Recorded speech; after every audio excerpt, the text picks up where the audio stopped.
Okay, we're live. Hey, if you're out there, welcome. It's my second AMA. Isa is behind the camera, and today I thought I would cut up a mushroom cloud. I do a lot of these, and they're fairly simple to understand.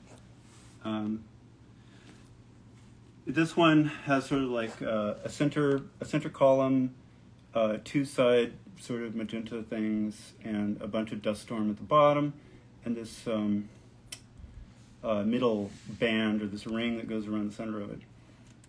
I think of this as this will have a transitional explosion. I'm going to build that in a moment and show you how it slaps on to a surface, and then I'll slice it up and I don't think we'll be able to show the time lapse complete, but we'll post that when we have that tomorrow or tonight. But as a transition, a lot of people say, why do you do so many mushroom clouds? And I say, well, Stratacut is a medium that deals with fluids and smoke and clouds and shapes and water. Really, it's kind of native to it. So I look for subjects that have that. And I also just think, well, there's a lot to be said about mushroom clouds, but this one is also a brain, if you for those who could see it, and it will probably transition, filmically or in the media. When this is complete as a sequence, I would add something else on the other side and grow other things. But this is just a section. Okay, how is this constructed? Stratacut is like built, so a lot of it is invisible to you on the inside right now, and this is going to be hard to sort of visualize, but I'm trying to draw it. If you have the front, this front surface here, and it has this middle part, it has, currently this is very crude, it's sort of like a spinal column. It's not really like a bunch of dirt flying up in the air. And then you have this sort of ground detritus at the bottom. And then inside this are two swirls. That's kind of what's going on. But if you look at it from the side, I don't know how close you can get, Isa, but this cloud comes up late. There's this sort of this is sort of a kick where the explosion takes place. I'm going to be slicing, by the way, like this. So the plane of the cut is just moving along straight all the way to the front, the final surface. Someone said your work reminds me of Venton Studios. I worked at Venton, but I learned my craft on my own. It is clay. We have that in common. And yes, I worked 92 to 2000, and it was a good experience. Did a lot of other, probably because they use some of my work in what they, that makes sense.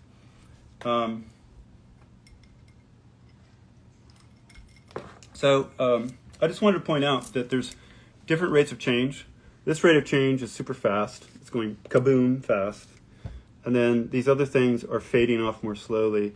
And this, see that purple, it's sort of a magenta, swirl. It comes all the way up into here, but it's growing into it. So the actual the top of the mushroom cloud comes up really fast and then just settles and spreads out.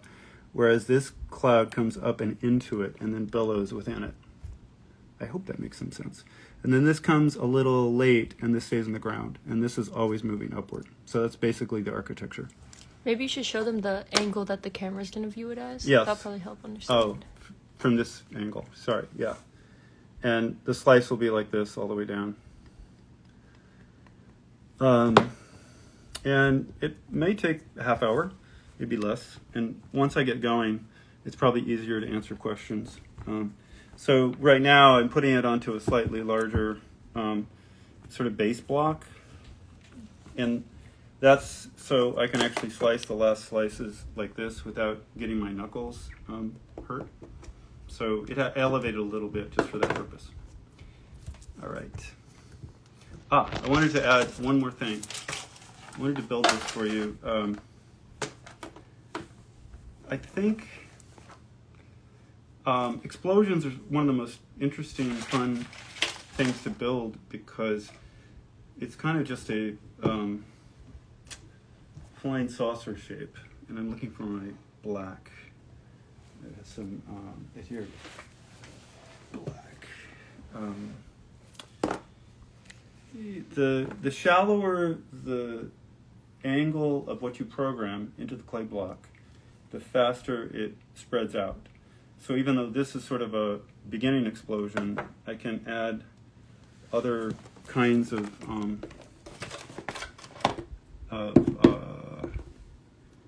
I don't know, aggressive fingers of motion moving outward.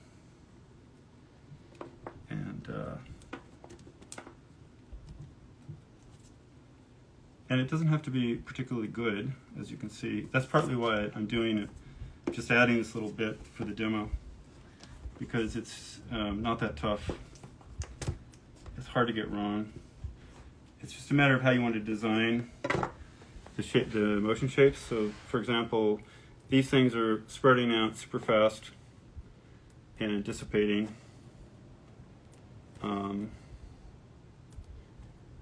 And then it's a matter of building the support legacy. This is what this blue will be. I call it negative clay, but it's clay that's background, and it needs to be tucked in under these animated sections, because if I cut it away, what's funny is you got to remember, if I cut it away like this disappears into thin air and it isn't supported by anything. So this is a way of and I should properly add blue kind of as a icon outline color all the way down, so it doesn't just show up briefly as, in a sense, blue sky.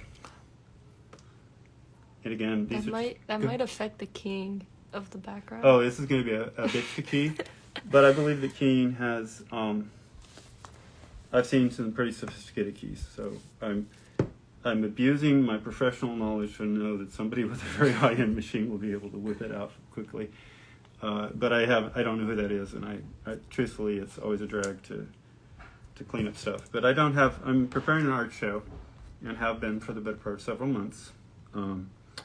And it's exciting, it's exhausting. It's really, really...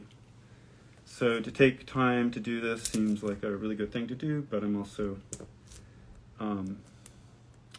maybe later after we cut this down, I can show you around to some of the art that's being... Fine art. Yeah, the fine art that's being... Sure. I think that what's cool about it for me is that it's a whole different narrative when it's static. And so bringing dynamism, kinetics, and other aesthetic energy to it when it's static, and by layering and warping and mirrors and everything, is a nice way to bring the kind of life that you're trying to do, at least I'm trying to do, in this use of cut clay through layers, and designing motion shapes within the layers as geometry that then gets hacked and whacked at whichever angle I choose. And whatever the angle I choose determines the absolute animation. If I chop it this way, it won't anything like what I want it to look like. So anyway, Let me know when you want me to start with the questions. Oh yeah, I think it's a good time. Just so you know, I'm filling in. Well, this is some mixed magenta and blue, but whatever. I guess it'll be more iridescent. That's the pre-explosion? Yes, I'm working on kind of like a ka before the kaboom that bleeds into the... And I'm going to do one last thing, I'm hoping, and I have to make sure these taper down. Like, I have to make sure they glue, right? Because again, they can't just disappear. They have to actually be sort of like built, constructed. All right, once that's there, let me take some more black. It's a good defining color. So, go ahead. The first question is, how long does... Oh, wait, I just lost it. How long do your projects normally take? Like a 30-second to 1-minute video? That's a good question. It varies. The complication, a lot of the design you see is dependent on the schedule. So you can do rougher, more energetic, but less featured work in a shorter time frame, and it's actually more fun. But the more defined, difficult stuff, for example, Acid Trip, which was a good reference because it was the best, or at least the most comprehensive character animation plus background against foreground movie.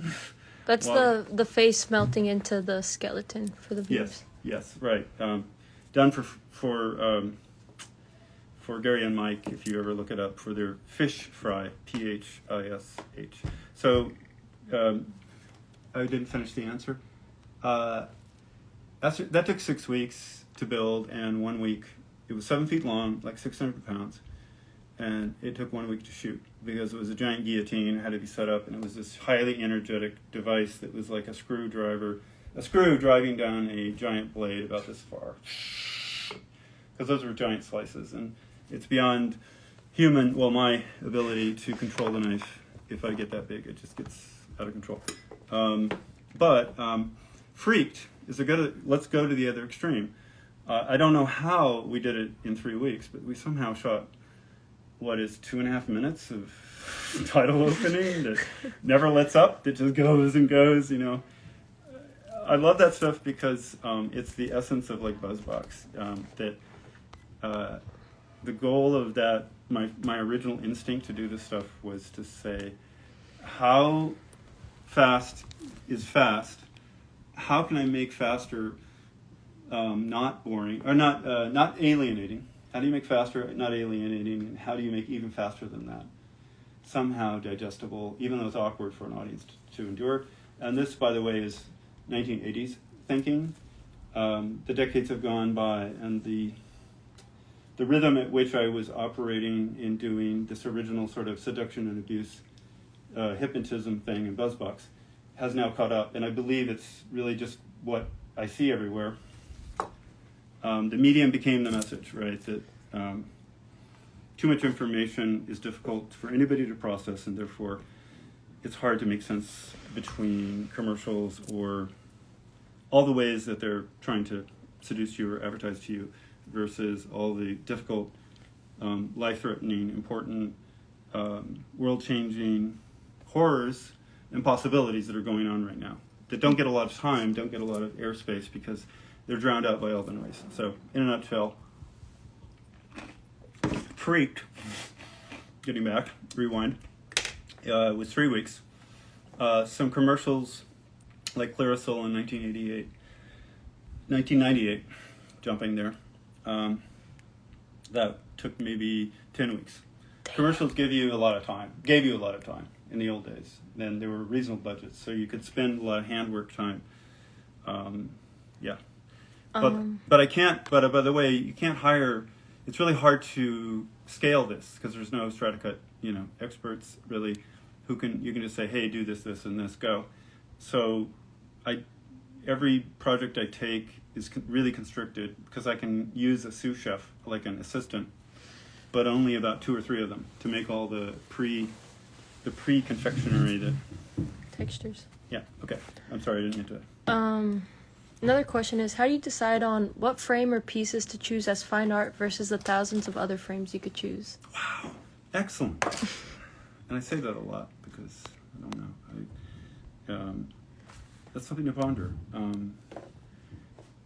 Every moment is a choice. So as an artist, like every moment, is even more of a choice in life and in art. And then, by the way, note that this is getting almost super flat. It's just rounded enough, but it's super flat. Oh, that's probably going to affect the focus. Right? No, I won't. I wouldn't worry about it yet. Okay. It's all going to go really fast. So I'm just trying to build this sort of spaceship. Like that's a UFO shape at the top, right?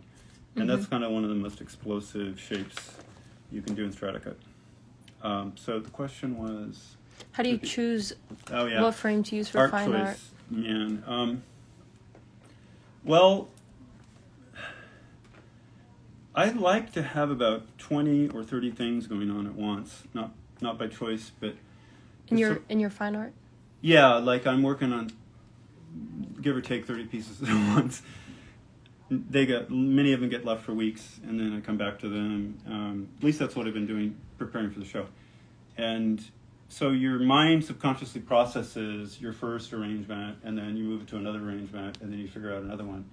And you'll see in the art, if you ever if we ever walk around and take a look at the art, the stills. It's I'm doing a lot of upholstery and fabric. I'm doing a lot of other textures and surfaces, a lot of mirrors. And that creates a kinetic effect or a more sort of contrast effect against the textured psychomorphic clay.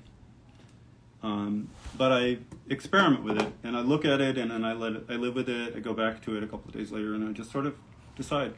I don't know that there's a better explanation, really. Some pieces, like sometimes you'll see I'm doing film strips where I'll put 7 in a row or 8 in a box because it was in a sequence, and so I mount it that way. And others are one-offs, and I just incorporate them in other art pieces. And I have a lot of ideas as to what to make, so I think it's a good time to start. You want to ask one more question, and then we're going to start animating this. Mm-hmm. Okay. How does the clay avoid smearing while slicing? Excellent, yeah. I've got to have a different phrase than excellent. Quite righteous of a question, yes. Sorry, I'm a little thirsty. How do you avoid smearing? In the land of the happy knife, this isn't the bad, mean knife. This is a good knife. It has very thin muscle. So you see the backside of it right there? That cannot be thick. If that's thick, you will get smearing no matter what. And then you have to have a really sharp blade. And I think the they call it meat slicers, I think, are kind of the cheap $29 solution to that. I began with a homemade hand-me-down knife from the turn of the century, which I've lost since, but you can see it in some of the early photos if you look back. It's like literally a meat cleaver knife, and it was very thin blade, but it was like, it was a lot more intimidating than this is. This didn't stab you in a bad way. I want to say, I like the rounded tip. And if I had a little more time, I'd be in there with the grinder getting rid of that, because if you will cut yourself occasionally, it's not fun. Okay. I'm going to shoot a frame. We look good? He says in charge of... Yeah. Yeah? You can shoot it. All I'll right. check. You got to look? Okay. Mm-hmm.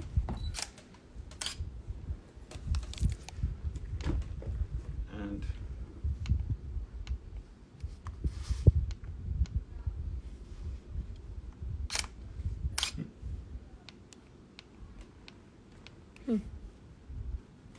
She's operating the live view and the camera ISO shutter. Incredible. The playback isn't working. Playback isn't working? Huh.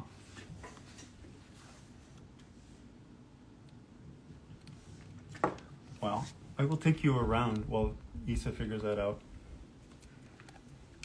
I can't see your questions, but I will do my best. You can switch to... I don't. I'm just going to walk them Yeah. around. Yeah. And I'll just talk.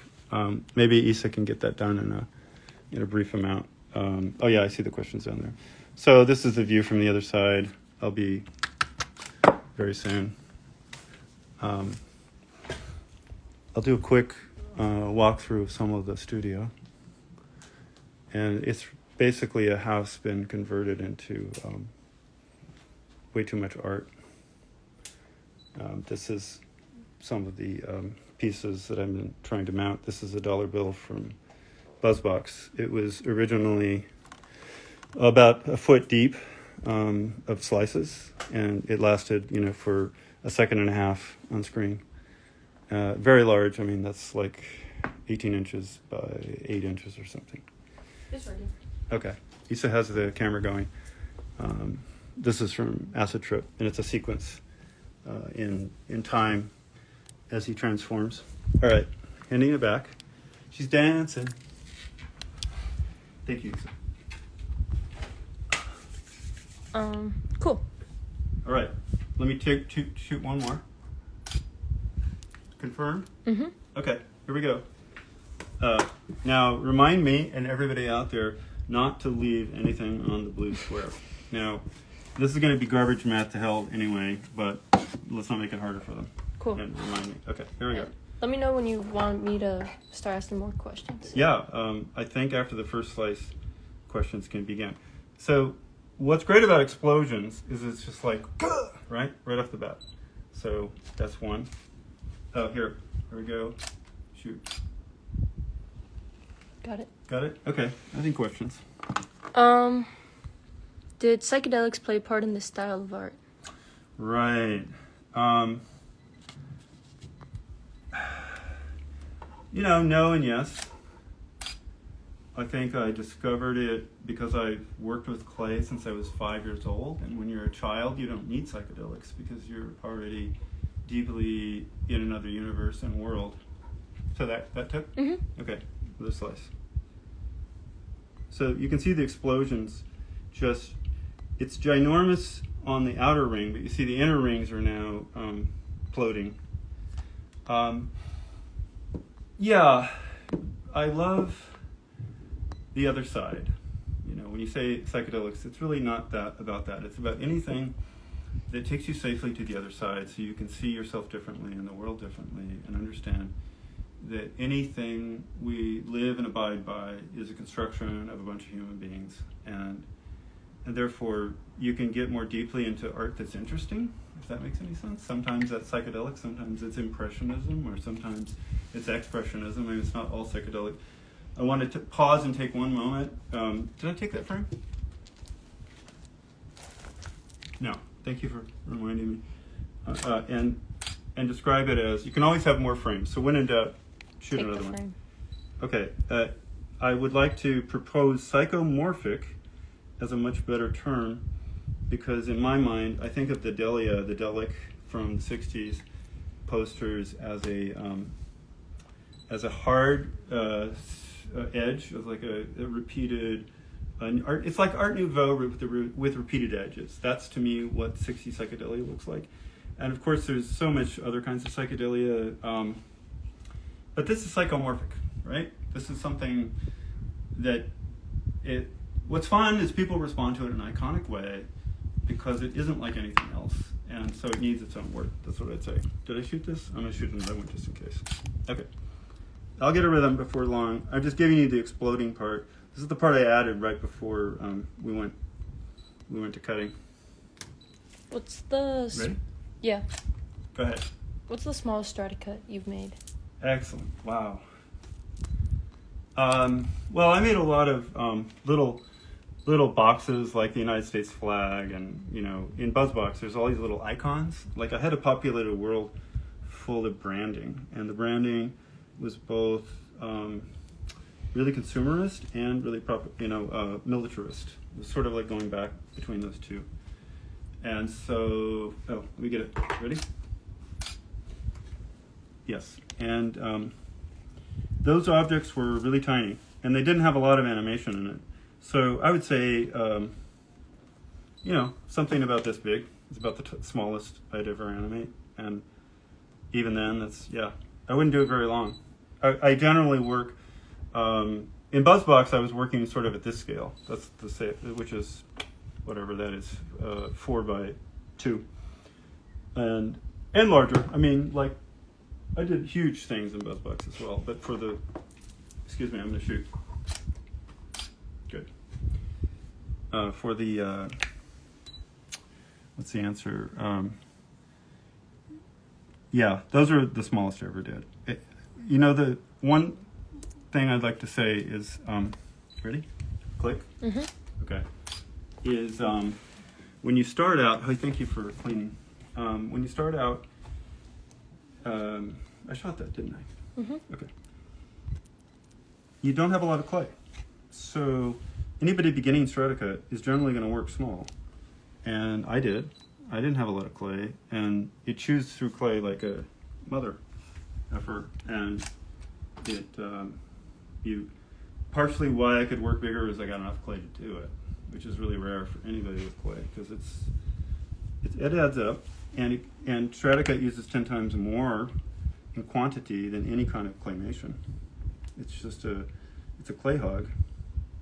You can repurpose a lot of it. That's a whole other discussion. There's ways to remanufacture it and use it in other elements. By the way, that's a support bridge that's just fading on the edge. I did a lot of this in Pee Wee's Playhouse with 4th of July, where the the explosions would go outward, and I'd leave a lot of black, and these kind of firework things would happen off the edge like this. Okay, I'm going to shoot this. How thin are you slicing? Excellent. I'm going to go with an eighth. It can go between a tenth and a sixth, although the answer is the bigger the thing you're trying to cut, the thicker you're going to cut. The smaller you're cutting, the thinner you can cut it. And this has to do with control, like this. You see I'm cutting toward myself, and right now I'm cutting just a little bit thinner than usual. So this is closer to a tenth. And I can do this, but it's hard to talk and be consistent, so generally I'm going to do an eighth. And that does change the speed of the motion a little bit. And if I was doing a fine articulation timing event, like a character animation event, I would care a little bit more. This is a fluid plosion thing. So, all right, click. And the thinner the slices, the more animation you get. Like the longer it becomes. Yes, you do. But be careful. You have to program it anticipating how the speed of your warp, your distortion. So Clay put it this angle to the camera, to you. When it's cut, it's not moving. It's just a line. Clay put it this angle, is moving from side to side, but notice it's thicker. It's like gained about 50% more mass apparently to the camera view. And then Clay that's like this is a flash frame. There is no animation. It's just, so keep that in mind. And so an eighth, or sorry, going from a sixth of an inch on a big block down to a 12th of an inch on a small block means you can't do the same animation in small block than the big block if you're trying to get a certain result. If you're designing for lip sync, you're designing for dance, you're designing for things that have to hit a beat, you need to really calculate, hey, am I doing an eighth, a sixth, a tenth, or 12th? And if I'm this big, I could consider a 12th. This big would be an eighth, or 10th, 6th, 8th, and 6th, And so the acid trip, which is one of the biggest blocks, it's like a, 12, it's right behind me. I don't know if that's visible. That's like, what is that? 12 inches by 14 inches wide? That's nuts. Yeah. So I'm going to shoot this again because I forgot. So here we go. You can always edit it out. Okay, back to, this is looking like a tenth to an eighth. Probably more like an eighth. And notice my thumb, I have to actually hold it because a lot of things, the knife will just drag what it's cutting. And I'm just constantly sort of nursing it back to health. That's not good. You just have to remember where all your pieces went and how they're supposed to line up again. So just save them, even though they get sloppy like that. So I'm going to now put a new one of these up. And I'm going to take the knife out of the way, clean this up, shoot a frame. Good? Okay. How do you reuse your slices? Excellent. Again, I need a more than excellent. I really like the questions tonight. That's good to see it's thoughtful questions. One way that I think is really awesome is to slightly offset them after you've cut them and reuse them on a different angle. And in simple sense, I'll try to explain this super fast so you can make sense of it. But too bad I'm in a really delicate part because this is a hard part to do. I'm not going to touch this one. But here's an example of reprocessing. If I just take each slice and I offset it by, it's like a bologna, salami, whatever. And you have to reline it up so it's trying to do the same animation it originally did, whatever that is. Like this is attempting, I would spend more time trying to line each one up, but offset each one by 1/4 of an inch on a diagonal like this, right? So you keep the diagonal going and you just reprocess all of them like this. And that way, when you imagine that, if you have the camera, let's see which way you want to cut it. If you have the camera shooting the knife like going like this, ultimately it's showing you all the same animation, only it's sort of like a digital glitch or a waveform frame that's just... The camera's that way? Yeah, if you're going on if you're going on the angle of it, you're getting the same animation, only in a very distorted way, but it's all sliding against each other. I think that that's a no-brainer. Just do that once. Doesn't have to be, just line them up as best you can and offset them by any direction by 1/4 of an inch. And then recut them on a slight angle. Don't try to recut them as they were. And hopefully, there you go. So I can, if there's some questions and people will come up for another AMA later, I can gather up other examples that are better. Okay. Let me shoot this frame, clear the decks. And all right. How's it going up there? Good. Good. Someone else asked, what's your favorite Stratacut texture? Wow. I have to say, it's a bunch of, it's either a bunch of twists that are put at an angle, at another angle. It's hard to explain. It's, just lines that are twisted, and you shoot them after they're twisted, like at this length, and they look like crawling crustaceans animated across a virtual sea or something. There's another one that I love, which is these are textures, by the way, where you do that sort of gentle, curved, conical spaceship, UFO shape, but you do it with a bunch of lines. You actually wrap an outer dark with an inner light, or vice versa, in what I call pigs in the blanket or hot dog style, burrito style. You roll those out, and you start layering them on top of each other like this, like as curved as my fingers are, like that. Like if my fingers were actually textures, only smaller, that's kind of what it is. And when you cut that thing, that is just like, that's the best texture. Hopefully, if I had video at my fingertips, I could dial it up, but all right. So we're finally getting now into this is the curling center column that's going to then send the air, the cloud into the air. And shoot. Okay. I hope that was it. I could keep going, but hopefully that made some sense. I mean, it's hard to use words when visuals are what explain it, yeah. Doing my best. All right. Did you work at Nickelodeon in the 90s?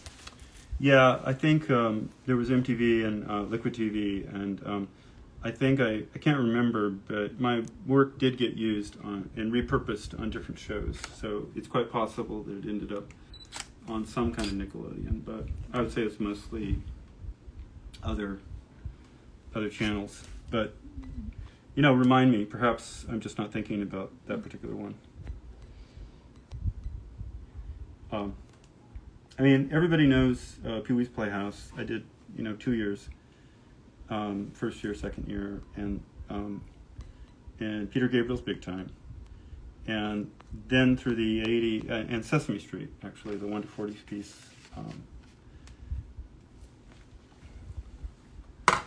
Oh, this is a good question. How do you know when you're going to work in 1 or 2s when slicing?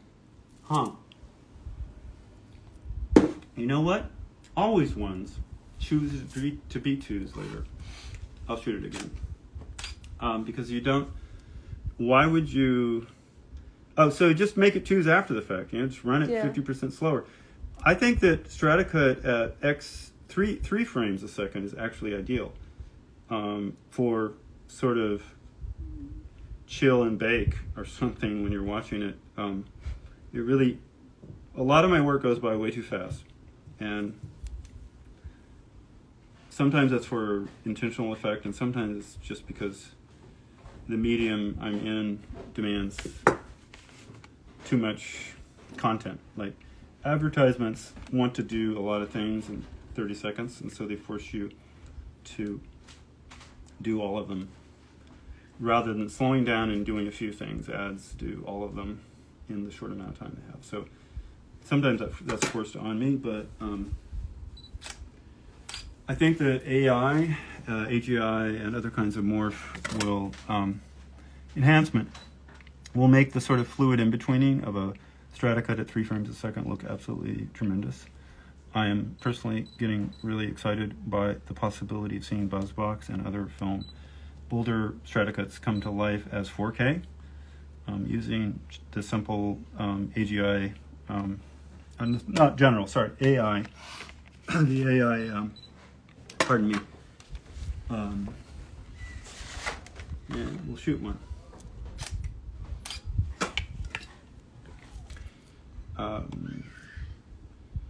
Yeah,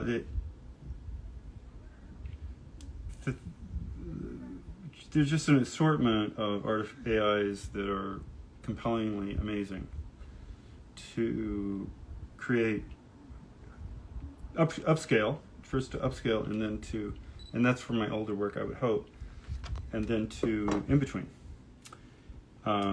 automatically. So you could in a sense use Stratacut as keyframes at some point. Once you trained it to actually understand the way the motion flow goes, I bet you could do keyframes and let it in between for you. And most people wouldn't be the wiser. All right, let me shoot.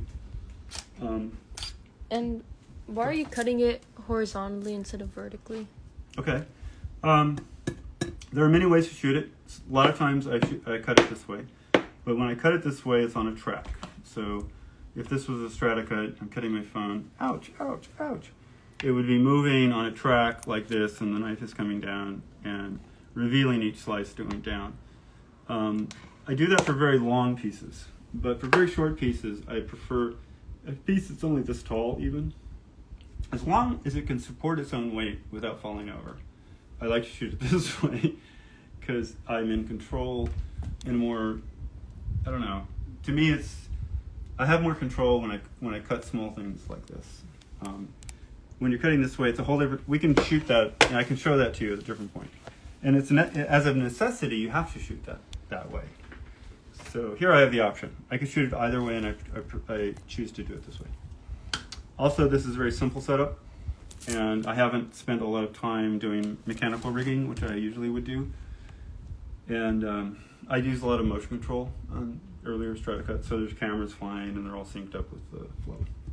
Let me shoot a frame. Okay. But BuzzBox was 36 frames. Just to throw a chum in the water is like, so why the F 36 frames a second? Because there is no conventional standard for that. And if they want an answer, let me know if they want an answer to that one. Why 36 frames? How do you actually make a long piece with continuous frames? Right. There's many examples. Like 1 to 40? Yeah, 1 to 40. 1 to 40 was 8 sections, 8 feet long each, I think. Maybe I have it wrong. It was 40 feet long. In total? In total. That was the number animation, counting Maybe it down. was, counting up. 5 sections times 80? Something like that. Yeah, or maybe it was 5-foot sections, 8 5-foot sections. But they were all laid up on a series of shelves. Each piece was about, it's about that big. Each thing I'm cutting it's about this size. Only, yeah. And so I make a lot of train cars of all the animation pre-programmed. And by that I mean they're sliding on a bunch of popsicle sticks, which I can explain later why I use popsicle sticks. But suffice it to say, it's just on a conveyor belt, and that conveyor belt comes down and toward the camera. It's my camera. The conveyor belt's doing this, and I'm cutting it. And as it gets close to like a foot away, I add the other train car. I add another 5 feet because like I have a 6 or 7 foot conveyor belt, and you don't see that because the camera is slightly below looking up at the block, and so by the time it gets here, it can't even see what's behind it, and so everything is just emerging from right below the hill surface of the view. And so I just keep putting another block down, and all of them had to be sculpted and shaped so one tail would fit one head of each one, and that's how I did it in a very small garage. I'm going to shoot this.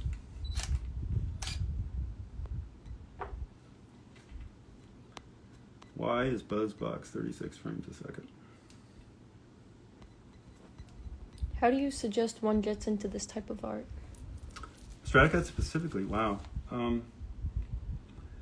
I personally think doing painting with it is kind of the most fun because you don't need to be an animator in a sense to use it, because you see a lot of my still art is taking advantage of the textures as sort of a basis painting, but adding a lot of other things. And I think anybody can do that without the added burden of having all the technical knowledge to actually program. You know, programming this in a deep block, the time-space aspect of it, and understanding what's going to come out takes a lot of brain power, a lot of time, a lot of dedication. And I shot that, didn't I? Mm-hmm. Okay. And I don't think it's for most people. I do think that a lot of people have fun and they try out a blinking eye, which I think is really easy to do. I have got tutorials on that. I think anybody can do a good one. I've taught people within a couple of hours in Brazil, a good class, how to do all kinds of little basic animation shapes. Oh yeah, someone commented, come back to Brazil and teach more. Did they? Yeah. All right. Obrigado. That's the best I can do, but yeah, thank you. I'd love to. And Stratacut.com has some tutorials. It does, and that's a site that needs a lot of work, and I'm apologizing in advance that it has. My goal for that is to have all the interviews and videos, links, and all that stuff in one spot. That's being slowly worked on because I'm getting gratis effort from the webmaster. So it's coming along slower than I would like, but eventually I'm hoping, all right, shoot. That there's one stop that carries all the information, so it isn't difficult to find out what's happened in the past. And a lot of these questions I've had in many of the expositions I've done and demos, a lot of that in Brazil and in Chile. And it's been a great experience to go down, like 2012, Anima Mundi and Belo Sao Paulo and Belo Horizonte. All right. Diego gives you a great hug from Brazil. Diego Cal. Wow. Hug back. He's such a good spirit. Yeah, I still have your painting. It's beautiful. Cool. Got that. Is there an ideal room temperature to cut Stratacut? I wouldn't do it above 80, which is close to what we're at right now, actually, by the way. This is about the hottest I'd ever want to go at it here in summer. And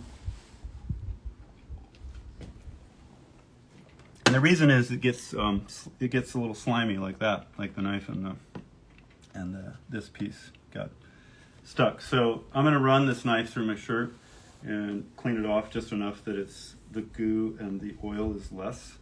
And really I should be doing that every slice if I wanted to make it easier. Did I take this one? I don't know. When in doubt. Okay. Why is it called Stratacut? There's a lot of other worse names. It's not Millefiori, and this is a distinction Isa came, it dawned because you're programming geometry as potential energy for a kinetic result, and it's a two-part dance. It's what shapes you're programming it to be, colors, textures, motion. It's like geometry shapes.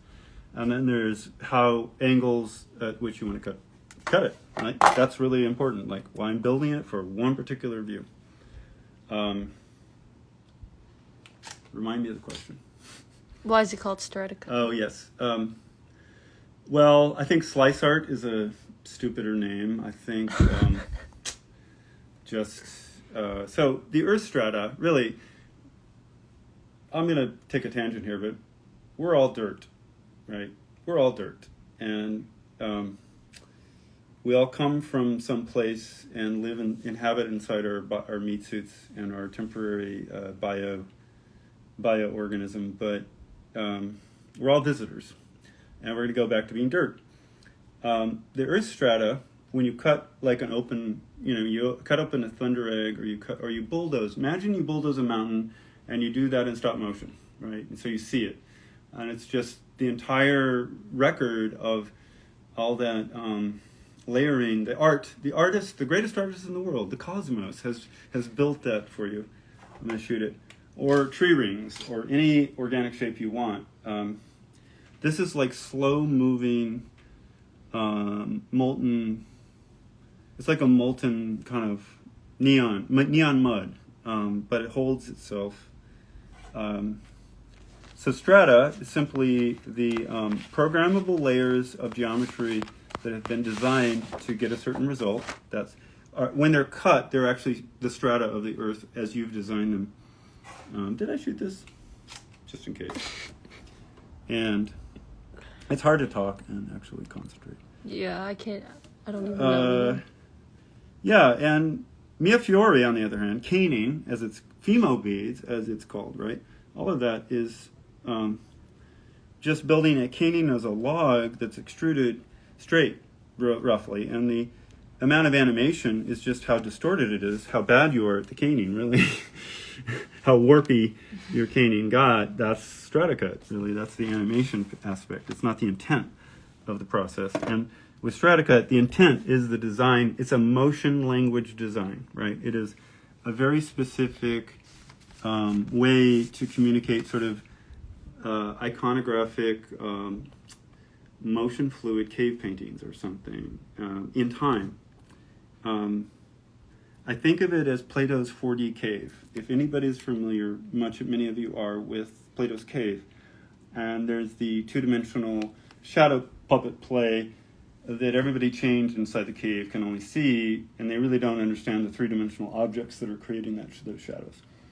In stratacut, this is a three-dimensional object pretending to have a two-dimensional graphic animation, which is telling you, like Plato's cave, what it's like on the outside in 4D.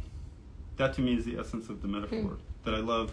That's why I continue to do it, because it's teaching me how time blind I am, right? Mm-hmm. And we're all unable to have that. We were never biologically programmed with a time sense. We've used clocks and we've used other methods to sort of work around our time blindness.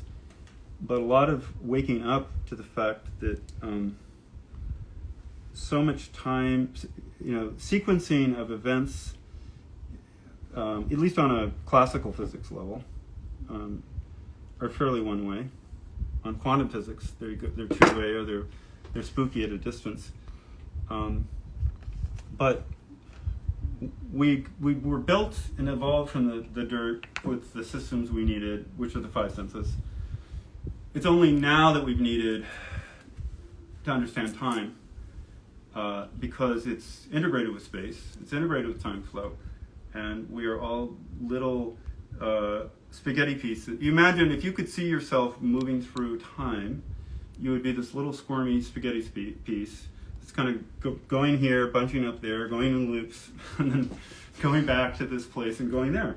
All of those things are contiguous. They all exist together. We just can't see it. And I think that's what this is trying to speak about. And stratacut just seems, I said it's sort of Germanic, maybe. It's a sort of hard consonants like Nike and Kodak are, I don't know, brandable. That's why people like them, because they stand out from soft. But these are all theories. It's just less sucky than slice art. Hopefully you get the deeper meaning by my explanation to some degree. What of the 12 principles of animation do you think matter the most for stratacut? Wow. You have to remind me of the 12. I mean, I could give you my rugged list. Go ahead. Wash and stretch. Okay. Follow through. Okay. Anticipation. Okay. Secondary action. Okay. Good list. Those are all important. Arches. Mm-hmm. I'm missing a few. I think I have seen a couple of stratacuts done. I don't remember the gentleman's name, but he has excellent flow, anticipation. Does rubber hose walk in Stratacut really well. And I know Issa, you know. Asus Merino. Asus Merino, yeah. But what he doesn't have is texture. So he's, in a sense, focusing on one aspect of how to recreate all those character attributes. And just so you know, I mean, I'm really a mosaic. This is like mosaics. This is like animated mosaics, or like a whole different, highly textured animation, where it's important to have a animation construction background, like, you know, in Acid Trip, the Gary and Mike piece. There's a lot of anticipation. There's little moments of anticipation and reaction and overplay and a little bit of stretch and squash, not much, but I don't know. It's just mostly getting to all the textures take over because they're so important to the process, that the focus on the character animation is, I don't want to say it's secondary, it's certainly important. What you're saying and what you're showing is very important. But I built a funhouse mirror on the world. That's sort of what BuzzBox is trying to do. It's trying to say, this is not TV. This is a funhouse mirror, sort of giving you a warbled, messed up version in your face, so you can't turn it off, because if you just saw a bunch of TV thrown at you, your brain has a filter to actually say no to it. But if you show them a funhouse mirror, they're struggling because they have to say, oh, this is actually really, what is that? What the hell is this? It looks like TV. I feel really offended. Oh, this is really kind of angry. But there's nothing specific in it because it's all flowing and this otherworldly impression of all that shit. And so that was my drive to animation, is all I'm saying. That it was more about that, and then how to use it. Because the textures are so large, I'm going to say that I'm not focused on the character animation as much. And people who can focus on the character stuff will have much simpler textures, probably, because, hopefully that makes some sense. I actually think that this is just a language with principles. So anything can be done in it, in theory. This is what I chose to do, partially because to do more would be too tedious. It would drive me nuts. So this is like the maximum edge of how much work I can kick my ass to do to pre-plan and build stuff. To get my point across, again, like I'm trying to do something here that has some long-term metaphor as art or message. Or perhaps I want to say that art is a wish. Well, art can be a wish that something doesn't happen. It can be, in a sense, a totem or a, not religious, but a sacrosanct effort to offer to the humanitarian gods, to the cosmos, to the non-specific religious gods, those that are much greater than humans, a wish that by making the sort of voodoo object, right, by making the art object, you're offering up the best that you have to try to talk to the cosmos with it. I know that may sound weird. That's actually the best way I can describe the process of why the hell I work so hard to do it. I think if I was doing character animation, I would go nuts. And it just chews up clay. I mean, I think character clay is best as character clay, to be frank, because what Stratacut can do is not the best at that. And if you make it really good character clay, it almost is as good as just having done it in character animation, right? If you're too precise. So for Acid Trip, did you only have anticipation in mind? Wow. Well, all right. So here's the most important thing. I'll give you you're asking what's the most important thing in animation. That's probably wrong. I don't know if I can figure it out. I told this to Issa the other day, and I'll repeat it. Any kind of narrative, storytelling, animation included, live action, any kind of narrative, any TikTok or any social, is is best, most effective when it's a surprise that was inevitable. You did not see it coming, or it wasn't actually predicted by the preamble and the early part of a script or a narrative or a story.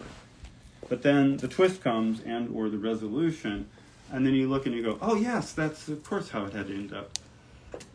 But you didn't know that during the getting there. And let me put that in more simple terms now. I know that was a long-winded. In simple terms, the most important thing in animation and any kind of communication is to tell them what you're going to say it, tell them what you said, and that's a Charlie Chaplin thing or a classic vaudeville thing, and it is everywhere in character animation. And so, when you talk about anticipation reaction, that's what that is. But so in Acid Trip, you'll see Granny close her eyes, blink, anticipating, pop them open, look the other way, and pull her arm out, and then go toward it, right? So she's telling you what she's going to do. She does it. She blows the cake out, and then she blows up. So you sort of told it, you just went through the 3 steps. So same thing with the drill sergeant dad. You know, he comes up, and then he has his angry moment like this, and then he goes at you, right? So he's going to tell you, I'm going to tell you what I'm going to do. I'm going to do it, and then I'll tell you what I said. And it's right there. Yeah, right there. It's just, so I think about 5-6 principles of animation are in that statement. That's all I'm saying. You could actually, a lot of, even, rubber hose is like, hey, my rubber hose is going this way because it's gonna pop. The pop and lock stuff of arms is exactly that. Hopefully that made sense. Mm-hmm. That was quite a detail. Okay, we're almost there. Why did you make BuzzBox? Many reasons. First of all, before CalArts, after San Francisco State, I had the first time I had like 5-6 weeks off. I always worked in the summer or had other things I needed to do, and I had always remembered that cutting a clay cake revealed that the strata inside, I would call it, the cake icing lines, can work in clay, and it's beautiful. When you cut it open, wow, what? So that was an epiphany at age 8, and I hung on to it in age 20, or was it 21? 22, I can't remember. I graduated when I was 17, so it's not a typical 18 from high school. I sat around and I asked questions. I cut clay, and I cut it in different ways, and I would just note to my mind or to a pad of paper, if I do this, this is what comes out. If I do this, this is what You need comes to take out. a photo. Oh, I need to what? You need to take a frame. Oh, thank you. Oh, you saved me. God, I hate talking and animating. Coherently talking and animating. I could blabber, but I don't know what, that wouldn't be. So, what was the question again? I was halfway through it. Why did you make BuzzBox? BuzzBox, wow. I mean, that took 3 years straight, hard-ass commitment. I knew I wanted, I tested it, and I knew I had to make an animation in clay. BuzzBox, it's about information overload and how the acceleration between things that are horrifying and things that are seductive constantly combust every day in every feed and in every information stream in all the places we look. And it's very hard to create a moral compass or create a coherent vision of how the world goes together, because when sex and death go together and kids clay does adult horrifying things, right? This is very childish and naive in many ways, but it is, going to the darker places. But it never actually, nobody really gets killed in BuzzBox, right? Nothing really bad happens. It just gives you the impression of all this stuff. Yes, the guy gets forks and knives in his face at the end, sure. But he's just a voodoo object, right?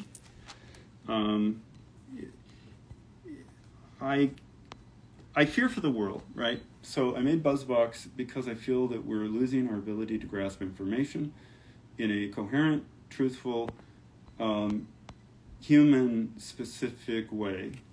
Instead, we're getting spoon-fed a really seductive dopamine way, right? We're being victims of dopamine programming, right? The degree to which, let's shoot a frame. Yeah, the degree to which we're trained to think buying the handbag, the shoes, the objects, the furniture, the car is going to, I don't know. It's so branded and so, we're so triggered to automatically react because of the visual training with all these seductive images for that stuff, right? And that same training goes into the sort of, I think, into the evangelical church. Really, they've copied, all these studio and TV tropes in order to look slick and to have these giant bands. It's an entertainment parade show. So entertainment is really disinfotainment, right? It's not. It's infotainment that's intentionally trying to disinform you. And BuzzBox was a plea for help that if you could break out, can I actually seduce and abuse people's eyeballs and not let them leave the theater? Can I do that? Because I want to take them to the ultimate limit as much as I could so I could break them out of understanding, look outside. We were talking about They Live, that classic John Carpenter film, where the guy puts on sunglasses or eyeglasses and he sees the obey and everything is translated for him. And really BuzzBox was trying to build a filter that people could use to understand how warped, and you just can't make sense of it, right? So this is the battle of chaos versus coherence. BuzzBox was my first volley to say, hey, that's chaotic. Please, people, can we do something coherent together? If you watch it, maybe you'll be on the team. Go ahead. You already took a frame. I know. Thank you. Don't want to edit it all out. All right, I'm almost there. How's everybody doing? You're hanging with us? Is this making sense? There's a lot of questions. What? There's a lot of questions. Okay, good to hear that. And appreciate you visiting my home, which is my cottage industry workshop now. My little inner urban factory of childish adultness. Oh no, it got warped. So it's important once it goes into these shapes, you do your best to keep it. Like if I wanted to mount this as this would make a great abstract piece where it's just all in a row, right? Because it's not actually a mushroom cloud. When you first look at it, you're going to go, what is that? But then maybe you'll see it. I think mostly it's what this could be as a transition piece. This would be a typical transition in BuzzBox, right? I would use this, whatever, 30 frames or whatever I have, as a way to go from one sort of head or face to some other image. I wouldn't say that this was the complete message in one Stratacut block. It's a part of a larger set of pieces. And let me take a frame. I think I got 2 more slices before it starts to... Yeah. What do you do if you skip a frame when you forget to shoot between slices? Don't do it. I want to also point out that Stratacut is like, without a net. You're there without a net. There is no going back. There is no rewind. So you have to make it right. So you have to be careful enough and thoughtful enough. And I have never blown a major shoot, right? I've never done something that was, I thought, that's a really good piece, and then not have film in the camera, or blank a separate, not shoot a second. Lose a piece of framing. I don't know what you would do. You could paint it. If you really had a forever amount of time, you could kind of like, but AI will take care of it. At the end of the day, have no fear. Just hang on to that footage. 3-4 more years from now, it's all done.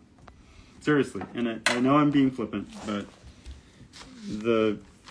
the future is upon us, and humans have a great place, but only if we get our act together and actually decide we're in charge of the AI, and the AI is not in charge of us. And I mean by that I mean the centralized powers that run and own the equipment that does the databases to use the AI, that they're not in charge of us. So this is a big coming problem. But for simple things like animation, it'll be a godsend. There's so many good things that are going to come out of AI, especially for stop motion. Stop motion will be reinvented because I know I've already shot it, but what the hell. I told this to Asa probably in the second or third call I had with her, which is there's going to be a kind of light field camera array, but it's going to be simpler than current light field, and it's just a series of like 6 or 9 cameras that are all aimed kind of at the same object, and you can create what's called a neural radiance field, NERF. I'll probably rename it something else. See, I'm almost done. Here it goes. We're almost there, folks. And the neural radiance field will be able to redimensionalize your animation. It'll do a lot of other things too, but redimensionalizing your animation means you can then look at your sculptural stop motion or Stratacut or whatever under the camera shot and see it after the fact from any possible viewpoint that those cameras took, any in-between viewpoints. So the AI understands how to vector all that together, so it's creating a field of possibilities that once your view commits to saying, hey, that's the view I want you to render, it's instantly done that in a millisecond. And so it's going to appear as if you can look around your stop motion. I think that's where it's inevitable, as long as we don't blow ourselves up or pollute the planet or climate change. But it's inevitable, assuming we solve those or keep our shit together, that there will be such an immersive moment for stop motion. And it may only last for 10 years, but it's going to be a great 10 years coming when this is every day. The viewer is almost the hardest part. Is that a problem? Well, it's done. Oh, Yes, it's done? I'm at the end of the block. Oh. So, yeah, it's a problem. So what you're seeing is it's pretty much done. This is a base I built for the main block to rest upon. And it gets cut in evenly. I'm a human, so I wasn't cutting absolutely perpendicularly, and it wasn't even set up absolutely perpendicularly. And by the way, here I go. I'm not going to keep these slices. These are getting ragged. Poop slices. That's pretty much it. Issa likes me to shoot a few more frames because it goes into wild textures, and sure, they can be sometimes part of an interesting transition. So for that reason alone, I'm going to call this perhaps an interesting transition into something else. I think one of the keys for your work is to always find something identifiable as a shape or an object or a reason that people are watching it, because the real seduction is in the abstract shapes. But if they're hanging on a story or hanging on a character or a thing that people understand, then they're able to appreciate the abstract shapes because they have that thing to sort of make them look at it longer. That's my opinion as to why it's a fascinating. It's also in the battle of chaos and coherence. I want to point out that the art itself is always teetering on incoherent because it's going through so many hardcore textures. But you, as a good strata cutter, are building enough reason, objects, things within it that it's compelling to keep looking at it. That's, I think, the goal when you're whatever you make. I think as a language, anybody can make something really different with this that isn't anything like what I'm making. Use some of the rules, learn some of the ideas. It's very hard to do, and I mean that because a lot of talented people have tried it for a few weeks and thought better of it because it's a lot of, let me shoot this one. Kind of looks like a portrait. It does. I'm not sure of what. Okay. Do you have your own process for storyboarding before you sculpt a clay loaf for an animation? Yeah. Big yeah. love from Australia. Oh, big love back. I love Australia. I've never been. I have friends and some family who live in Australia. And it seems like it's a good place to be in some ways, although I know This is actually sick. what Issa's saying is sometimes the accidents are worth the whole ride, not the main event, but the things that come along afterwards.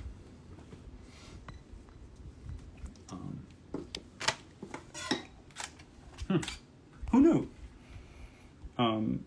We'll put those frames together, and Issa maybe will put it up on Instagram tomorrow or whenever, sometime in the coming days, so you can see kind of the flow of all that. Yes, I have sketches. Before, I mean, I could do I have a sketch of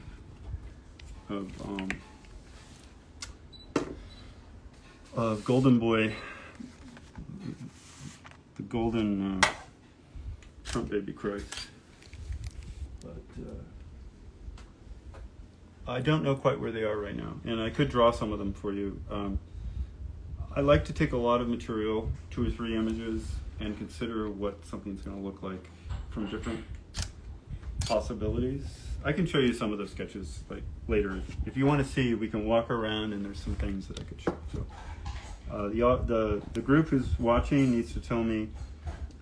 This is the last slice, everybody. So what should we do next? Just chat here, or go around and look at more artwork that's part of the show or part of what I'm trying to get done for the show? Also, the behind the scenes post about Acid Trip has some of the time mapping drawings. Yes, excellent. I hope you heard that. That's on Insta, right? There's behind the scenes of Acid Trip, and it does show you how the time mapping, how the geometry shapes are thought of, and the animation frames are thought of, and how they're programmed to go through the time flow. I generally, that's it, so I'm going to just scrape this puppy up. Oh, I'll shoot one more frame and then we'll scrape this puppy up. Too late. And we're done. Yay.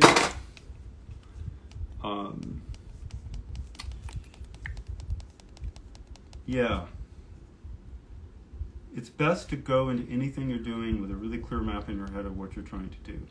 And I'll repeat some really simple rules, because some people, this is the first time you probably looked at this or joined, and so for those who've already seen some of these short demos, don't walk away. But rule 1 of Stratacut is like a cone is not a cone, it's a piece of geometry, and it is a tiny ball becoming a much larger ball, right?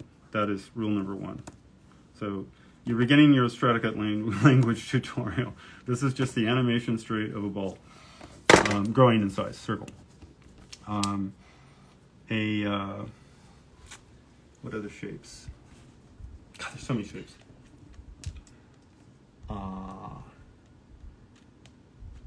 I think it'd be best to do an eye demo or something, because that would make more sense. And that would be up to the group. Like, does everybody want an eye demo? Or do they want to look around at the other pieces of art? Because I could show kind of how the blinking of an eye is created. It's a simple one.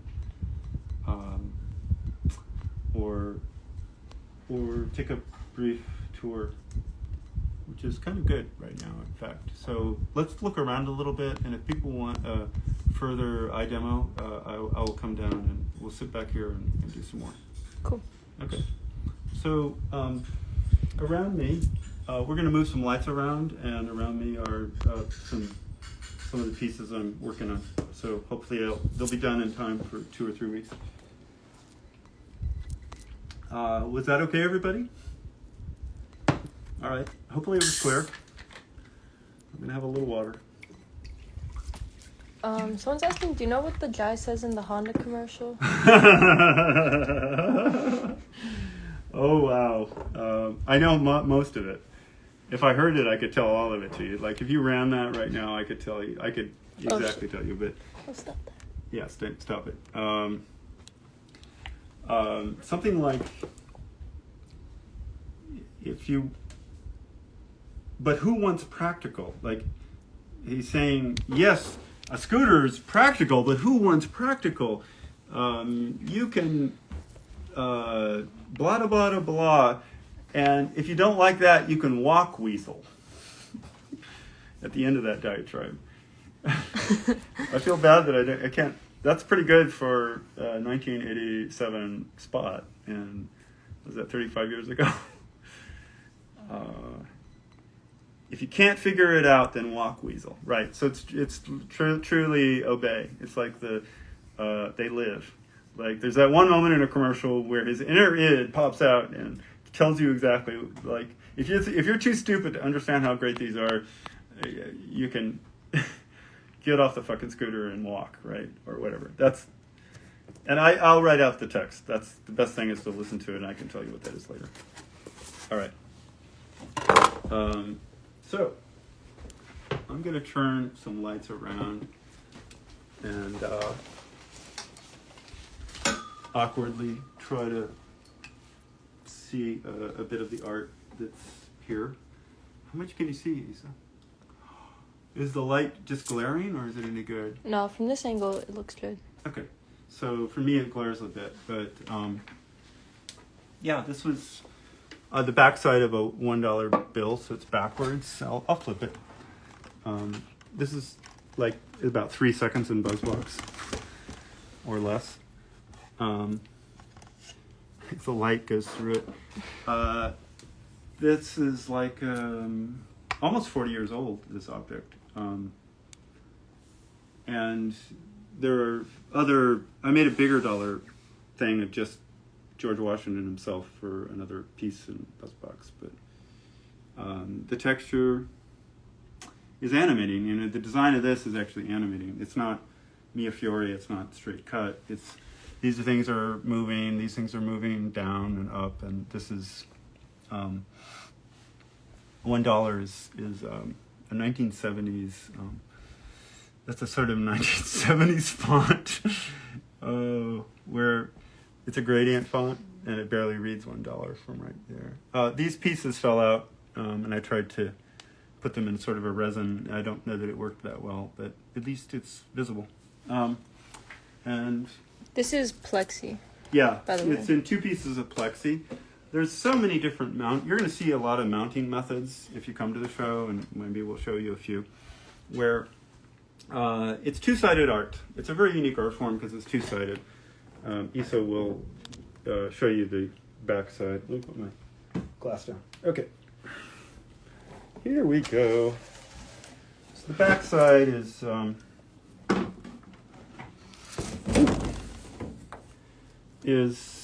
the actual raw slice. This was done with a machine, a giant guillotine, motorized. No human could cut that. And the sequence shows how his face rotates around and then becomes an actual man, and his hand rotates around and then the finger pops up. And then the finger will do something, speaking of anticipation and reaction, it'll anticipate, and then the hand will rotate and aim right toward you later in different pieces.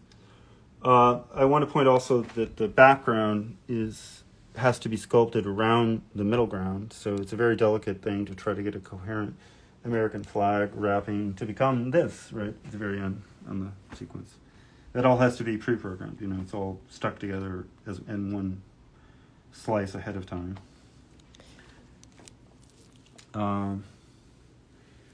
And this is... Is this space dedicated to animating strata pieces? The space here? Mm-hmm. No, this is... I've appropriated my living room and a downstairs bedroom in order to prepare for the show. I have a basement as well. I've just kind of gone balls to the walls for art in all directions because I'm trying to get as much interesting material, either mounted and put together, or this is an example of, I just like fabric, and I know you're in your own light, sadly. Let me get out of the way so you can go ahead and get in. Yeah, it sees well. Does it? Mm-hmm. I think you're shadowing, but okay, yeah. So this is Hitler from Buzzbox. So it's again 39 years old. And you can see the other side. In this one, I've only added saran wrap on the backside. So that's to keep his oil from hitting the fabric or becoming entangled with the fabric. It's a protection. And but he's a two-sided slice, so if you wanted to take him off and do something, you could. And you can use cellophane and other techniques. Even clear vinyl can be laid down, and with the proper amount of heat, it can seal to the seal to the clay. And what I like about the Plex is it just has a really Like nice this one. finished surface. Yeah, this is this is from a Sesame Street piece called Fred the Fish, which I don't believe got picked up or was only shown a few times. I don't know that it never went into rotation. And it's two-sided art. The Plex side it's just so beautiful, you know, the hyper textures and the way an oil-based medium works with a transparent oil-based medium, right? Oil-based medium, and you put a little heat on it, and you let it relax to the south, you know, I bake it this way in the sun, like this direction. I put it face down, this side up, and the reason I do it in the sun is that it's very even heat, right? If you do it in an oven, it's very uneven. It can be done, but it's really much harder. And then, especially, this is an acetate, which I really can't. I don't want to peel it off because it's actually there. You can see it just a touch of it. Like that's acetate, right? And it's sealed up the other side, so there's no dust that would hurt this now. And as long as you kept it out of the sun. Like the sun is good when you want it to melt just enough that you can make it suck or sponge itself. Like its molecules decide to really like the cell acetate molecules. Then this is good. But these are what I would call vampire objects. Vampire objects in the sense that you would not want to put them. They do not work well in the direct sunlight. And while they can last, you know, depending on the conditions, you know, they can be outside flat for even 30 minutes if it's sort of low-lying sun. But if it's direct sunlight, it could go, you know, in 5 minutes, it could start to puddle on the edge, and in 30 minutes, the vampire's gone. He's dead. There's just a puddle of it's a lot like confectionery, right? It's like cooking. It doesn't like to be out in the elements under the heat in the direct sun. Are any of these pieces for sale? Yeah. And where?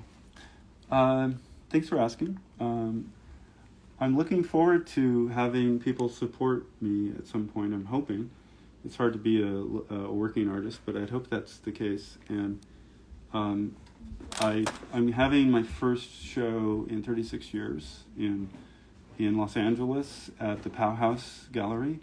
It's about a block away from the Paramount Studios on Melrose, wall to wall. It's August 11th to the 28th.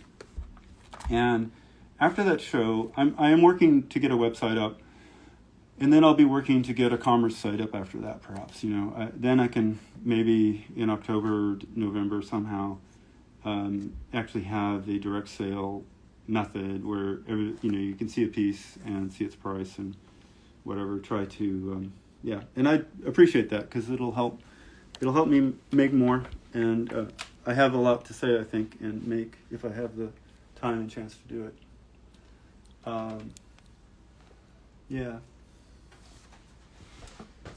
So I made this guy the other. These are some of the blocks I've made the other day. I can put it down on this. It's probably clear enough. You can see it better. So this is the butt end of it. This is more of a Mia Fiore block in the sense that it's a straight extrusion, although there is texture and animation in it. It's not designed really to be kick-ass. It's just more living. It's going to live, but not really do something really animation-wise. So I could, slice that, and you'd see another skull emerge, kind of like a print. Only instead of a print, you're really getting the physical object that came from the actual block. I'm going to do what Isa and I call a proof, and that's just cut the actual gooey part off, so there's a clean understanding of what the design is underneath. And this part didn't get cut, and so I'm going to bow the knife. Here we go. These meat slices are better. You can control them, and they don't have the point, so I get my fingers around it here. All right, here we go. A little extra cut. So that cleaned that little part up. Don't let the chaff, there's like little chaff that comes off. Make sure you don't keep cutting with that. So let's clean up the bottom. This skull has gold teeth. He was a very rich man before he lost his life and became a skull. And I made him about a week ago. It's Shrug, Mr. Shrug.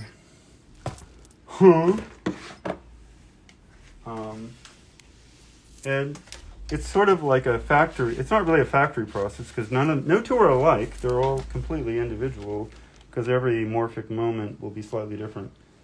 But here's 3, and there's a block with another 9 of it around. And when I think of two-sided art, I can flip it. Let me do that. This is fun. So this is like pizza dough. So watch. I'm gonna put some momentum of it and just flip the thing like that, and you can see, that's him on the backside. And then, since it's two-sided art, you can have them have a conversation where, I don't know. You don't know? I don't know. They could be the indifference, the shrugging indifference is a symptom of our. And that's the block it came from. Oops. Where? You see it? Oh yeah, let me pull it out. Boop. Let's pull it out. Here's the block it came from. I want to pull it all out.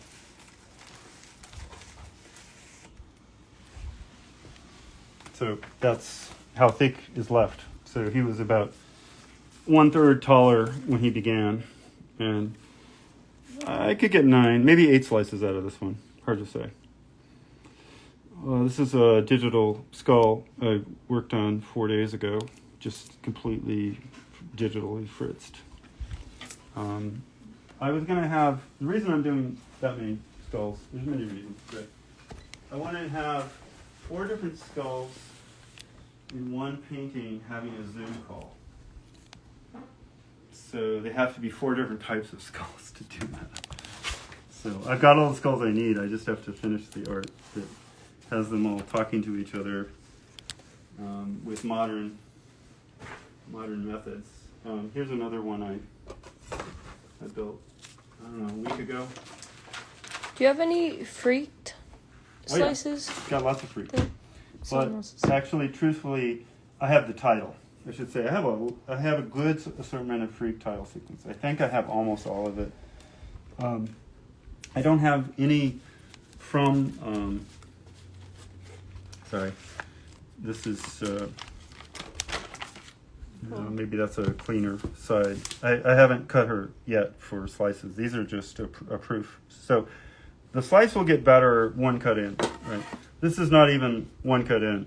All I've done is like taken off just a shimmer of something, and then one cut in, it'll get better. Freaked. The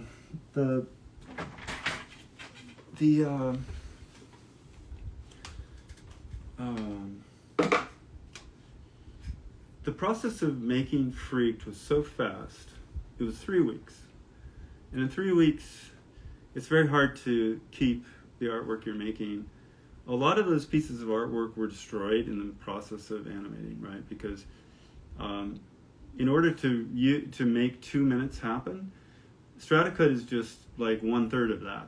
It's like the opening salvo. So in Freaked, you'll see blah, blah, blah, blah, blah, some Stratacut thing, and it gets to the end, and then that lifts up and warps and messes up, and lots of mixed media happens, and that's how you sort of lengthen the shot, so it's not it's not going by too fast. Otherwise, you'll run out of ideas for a 2-minute thing in 3 weeks. So long story short, most of those slices got messed up, and you just don't have time to clean them all. But I have the Freak title, and I have one slice of the sort of eye bulging spinal column. He's got red eyes, spinal column guy, and a brain. Got one slice of that, so it's kind of precious. I have a lot from there is an album out called Freaked too, and that came out just in 2020. The actual soundtrack, and I did the album cover art. So there is more of that. The album cover art I do have more of, but it's a different take on the movie, which has been 4K remastered in a really beautiful way. And you should argue to the studio to release it, because it's a shame that it doesn't have a deal. It's a very funny movie, but I did the audio. Sorry, the album cover, the art for the album cover, and I will be showing that I'll show everything I have, but the Freak title sequences are great. I would love to show you now, but they're not in this room. So they're really big and magnificent, the actual title. You said, I love the album art. Yeah. Do you have any in the studio to show? Damn. No, it's packed up and sent. Thank you. I mean, I could pull it. No, I can't pull it out now. It's just like it would run. The whole AMA would go downhill at that moment. But I will, maybe. I have images I can. Oh, you can. You can forward them. I'd love to. Yeah, but let's look around at some of the other stuff, if you want. I'd like to move one of those lamps over here. So I'm going to unplug and replug to help it be visible. Whoa. When animating, how do you plan out the action and timing of a character/object when creating the clay brick? Yeah, there's good footage, like Issa said, on that, already on Instagram, posted from the acid trip thing. This is something I started a couple of nights ago.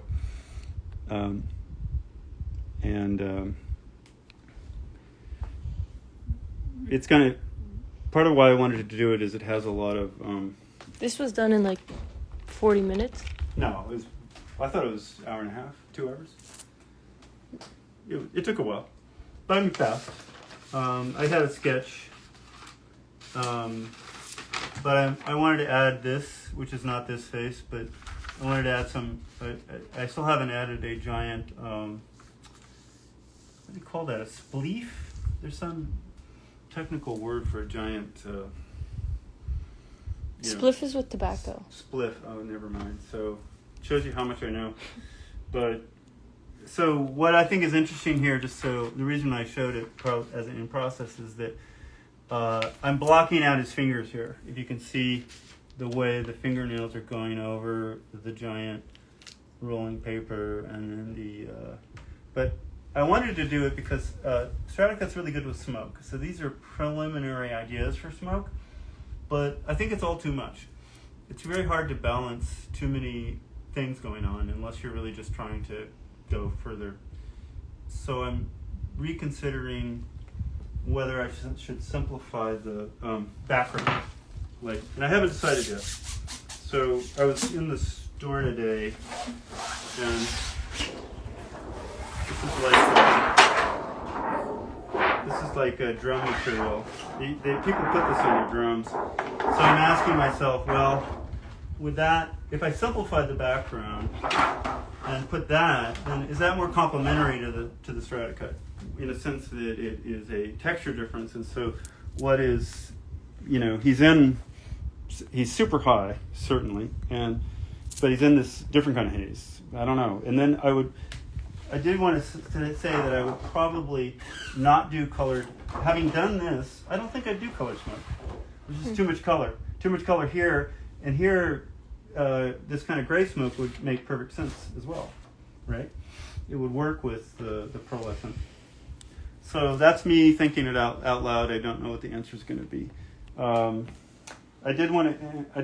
I answer the first one about where to find out information? Stratacut.com does have tutorials and a lot of information. Oh, for the time mapping? Yeah, for time mapping. And there's a bit of an indication in, what is it called? There's a YouTube on this for Gary and Mike that the acid trip is laid out. And we put one on Instagram that has a brief explanation of how you time map the character shapes. I can't do a lot more than that right now. So these are other art that I'm playing with. This is this is also about 40 years old, by the way. It's a very old piece. Very detailed. I'm going to get a flashlight. I think it would help. Be right back. Did you come up with the style of animation? Yeah, he did.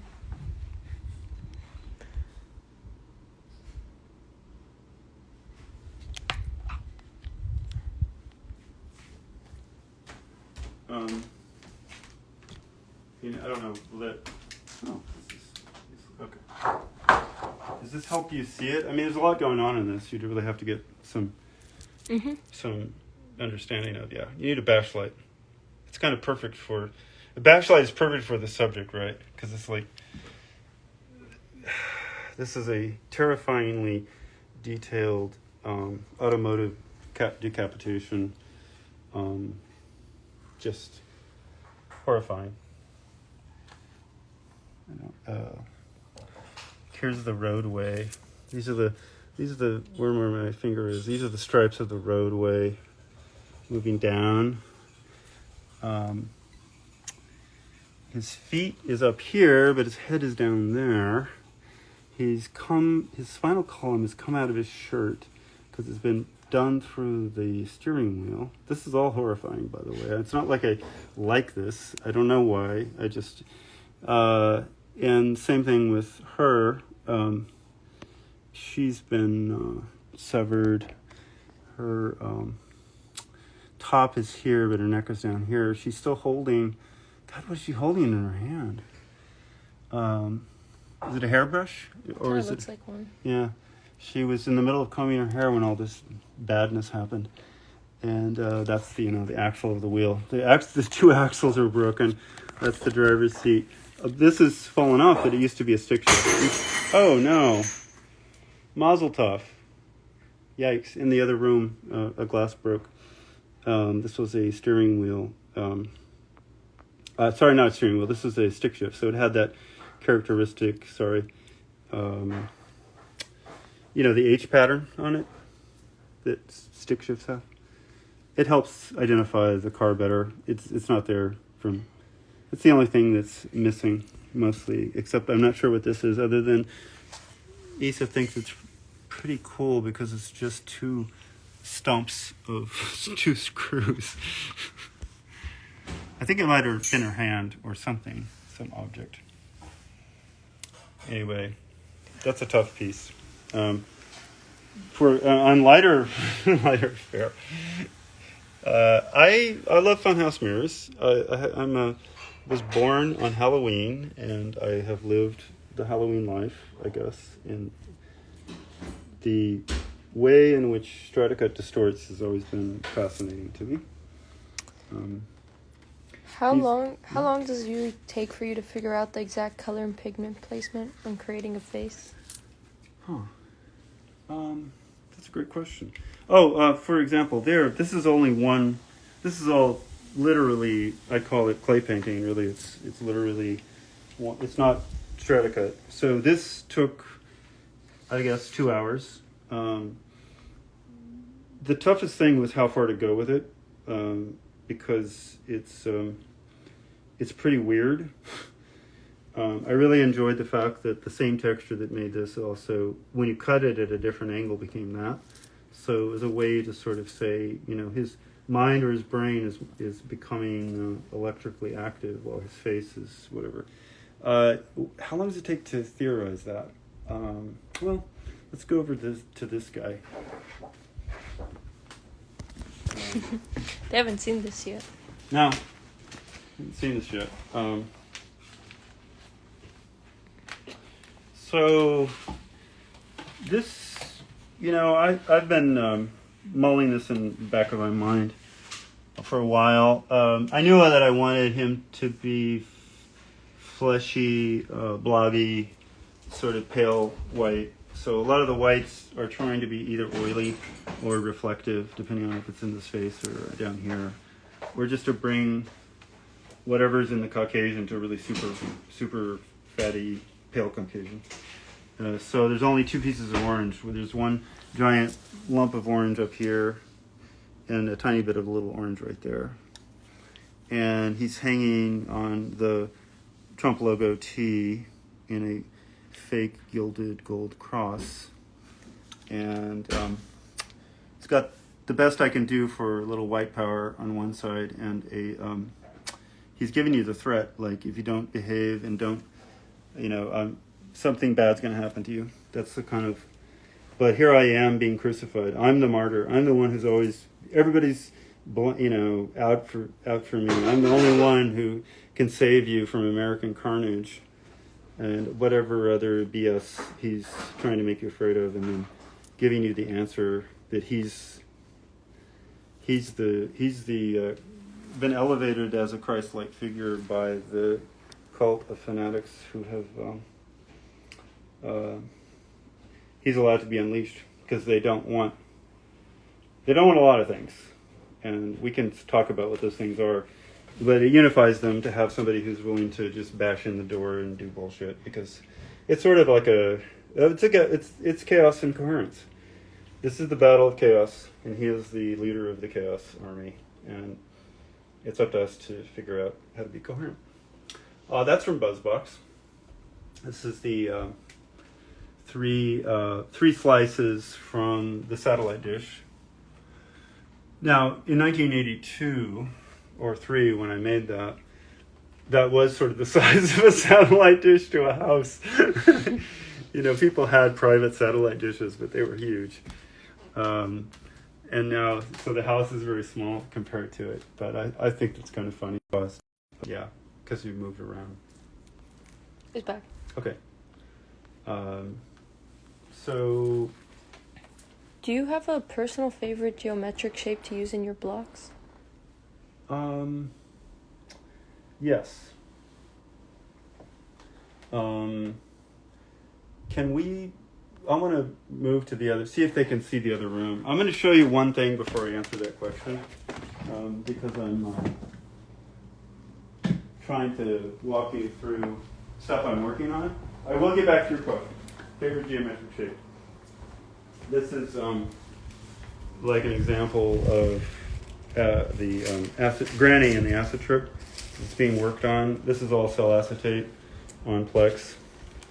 I think the lights were... Are they making sense? Oh, are they too glaring? Yeah. Okay. Right. Sorry. You put them on the right side. There. Mm-hmm. Okay. What's my favorite shape? So this is the back side of the piece. It's the protection side, and the front side. It's supposed to be seen from the other side. So Happy Birthday is backwards red, by the way. Although if you put a mirror behind it and look through it, it will be forwards. And then I'm going to walk you over to one other experiment before I go back. I'll go back to the table, and we'll look at it. These are Strataquariums. Oh, you got a turntable. It has glare. Because I haven't figured the lighting out completely. I probably need to fill it up a little bit more, but at least you can see, there's a surfer on the wave, and from the background. There's sort of a Japanese tsunami wave. It's an echo of that woodcut, famous woodcut.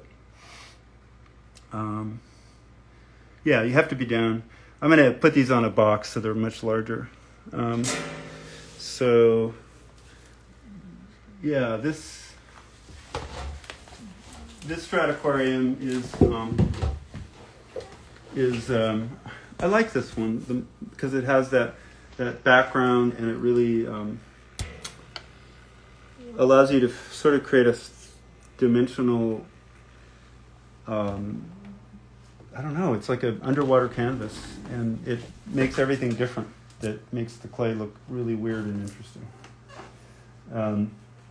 I've left a B-52 on one side and a missile dropping on the other, but I tried not to put them into interfering with the center, and then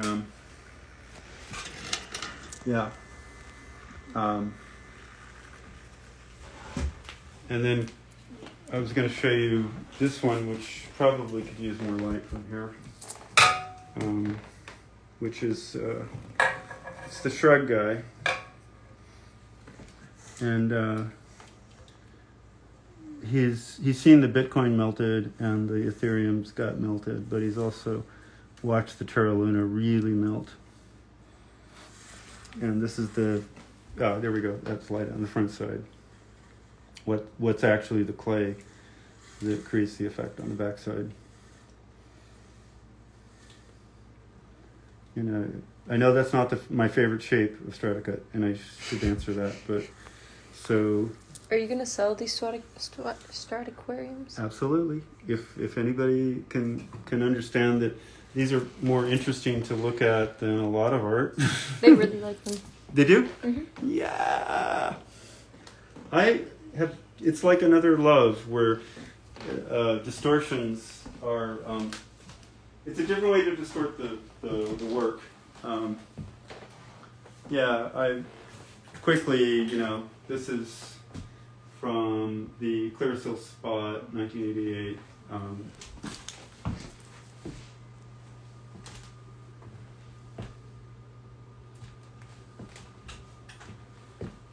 And it's got a Mylar inside it. Up on the wall is a sort of interesting way to display 3 mirrors showing you the from the front and the side. It sort of have wing mirrors to allow you to see the slice floating out in front of you, and then a bunch of What's in the pizza box? What's in the pizza box? These are ABCs from Michael Jackson's Moonwalker 1987.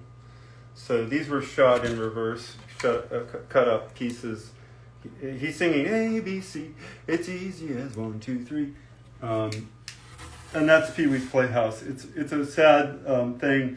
I tried to mount that, but that got overheated. That's an example of losing control of your slice because the sun took control of it. More Shrugmen. And then these are 3 pieces. I don't think they're going to be ready to go or anything, but I am trying to play with negative. So what I'd like you to do is take a video or a snapshot of it. You don't have to do it, but at some point, take a snapshot, put it into your negative reverse program on your phone or someplace, and then you see the way these things come out. And this piece is like my favorite, not my favorite. I think the crux of everything that's wrong is dark money. And so this is dark money negative. If you put it in the reversal thing, then he turns blue and purple and all these other colors. It's an easier way to look at the orange man. But you really see the fact that everything behind him is dark money. So I'm also playing with these kinds of things. I want to have these 2 guys have 2 Shrugmen have a conversation, and this be this is what they're talking about.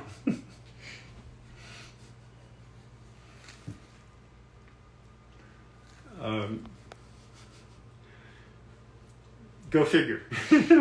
What are they saying? There's something. It's a nuclear emergency, and all eyes are on it. I don't know. What do you do? What do you do?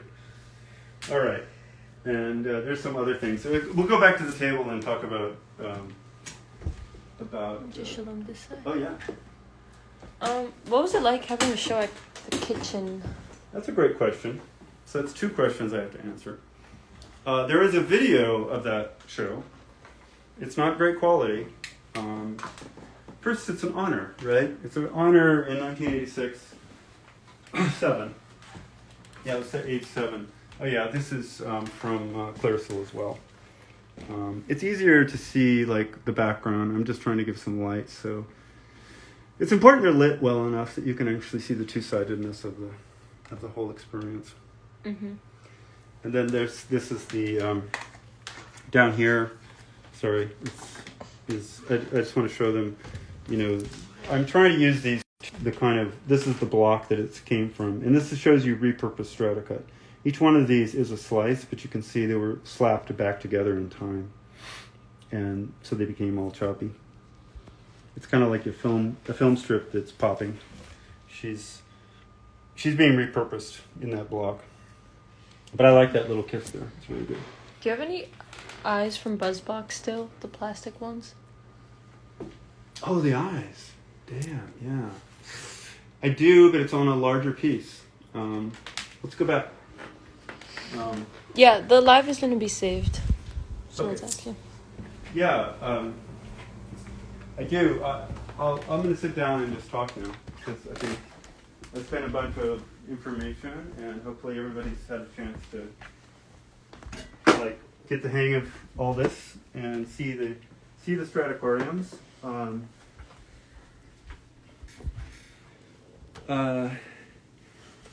I have 6 windows that I picked up in New York City in 1987, and they were painted black, and they were on the street. And I picked them up because I could throw my slabs on them, my slices, because I needed to have something for the kitchen show to show the Stratacut. And so I have 6 of these, and it's all BuzzBox. So they're in the garage stored, and there will be eyes on that one. But a lot of BuzzBoxes, been distributed to the world or lost. Long story short, I don't have a single one.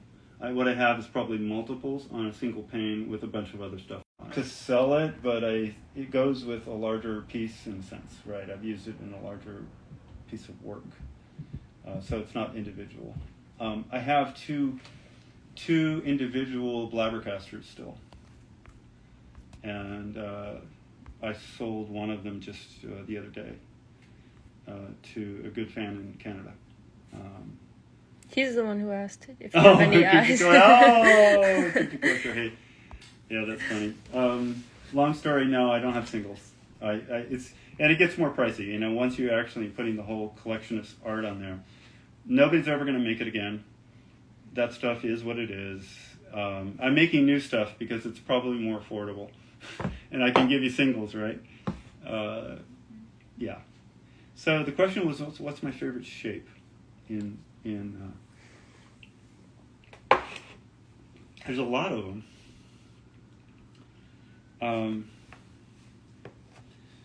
Here, I have an idea.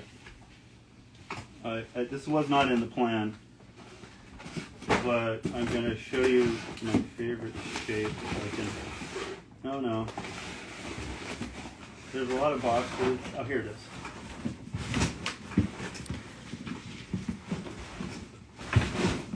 All right, who else can pull out rope that's already been done on spur of the moment that actually can make something that's my favorite shape? I will do it for you.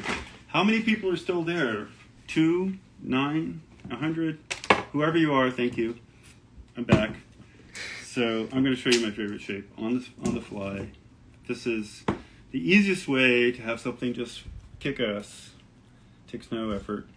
Well, it takes effort, but the biggest... what I'm doing here is laying down the negative base, and it's a semicircle. Again, you notice this is half of a UFO flying saucer, right? Just take the flying saucer and cut it. So it's only half. These ropes were, I thought these were Yeah, they have little animations inside. These are like a crazy amount of, like these are little stars. A lot of work went into these. This is like a lot of Miyafori extrusion. But my favorite shape in Stratacut is simply to throw anything that's a pigs in a blanket, hot dog bun wrapped color, or a burrito wrapped color.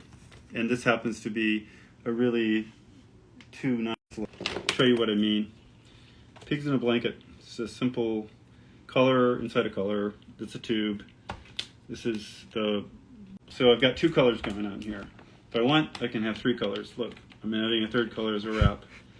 Okay, so that's how I would build these shapes. I wouldn't necessarily use these, but these are available. This is what I would use, is any kind of coloring you want, and you simply throw it down on a series of lines. So watch what I'm trying to accomplish is just a slight bow, slight curve, done. And then I want to throw some kind of color and sort of dig it into that thing, right? And then I'm going to throw another color and dig it in. And then I'm going to repeat the process the other direction.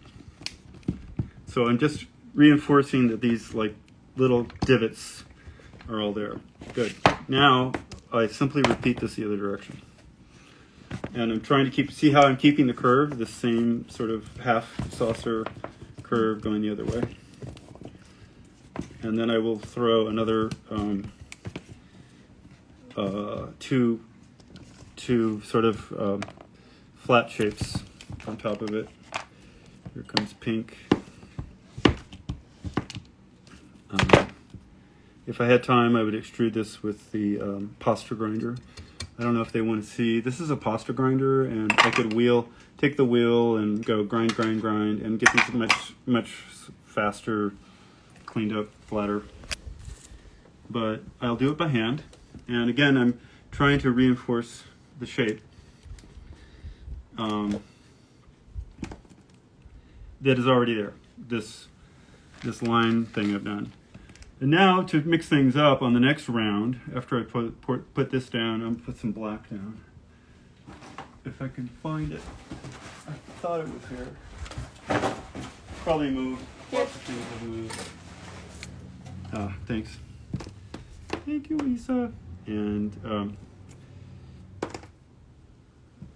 these should be thinner, but we're going to live with it. Here. I'm pressing my thumbs really hard to try to extrude it.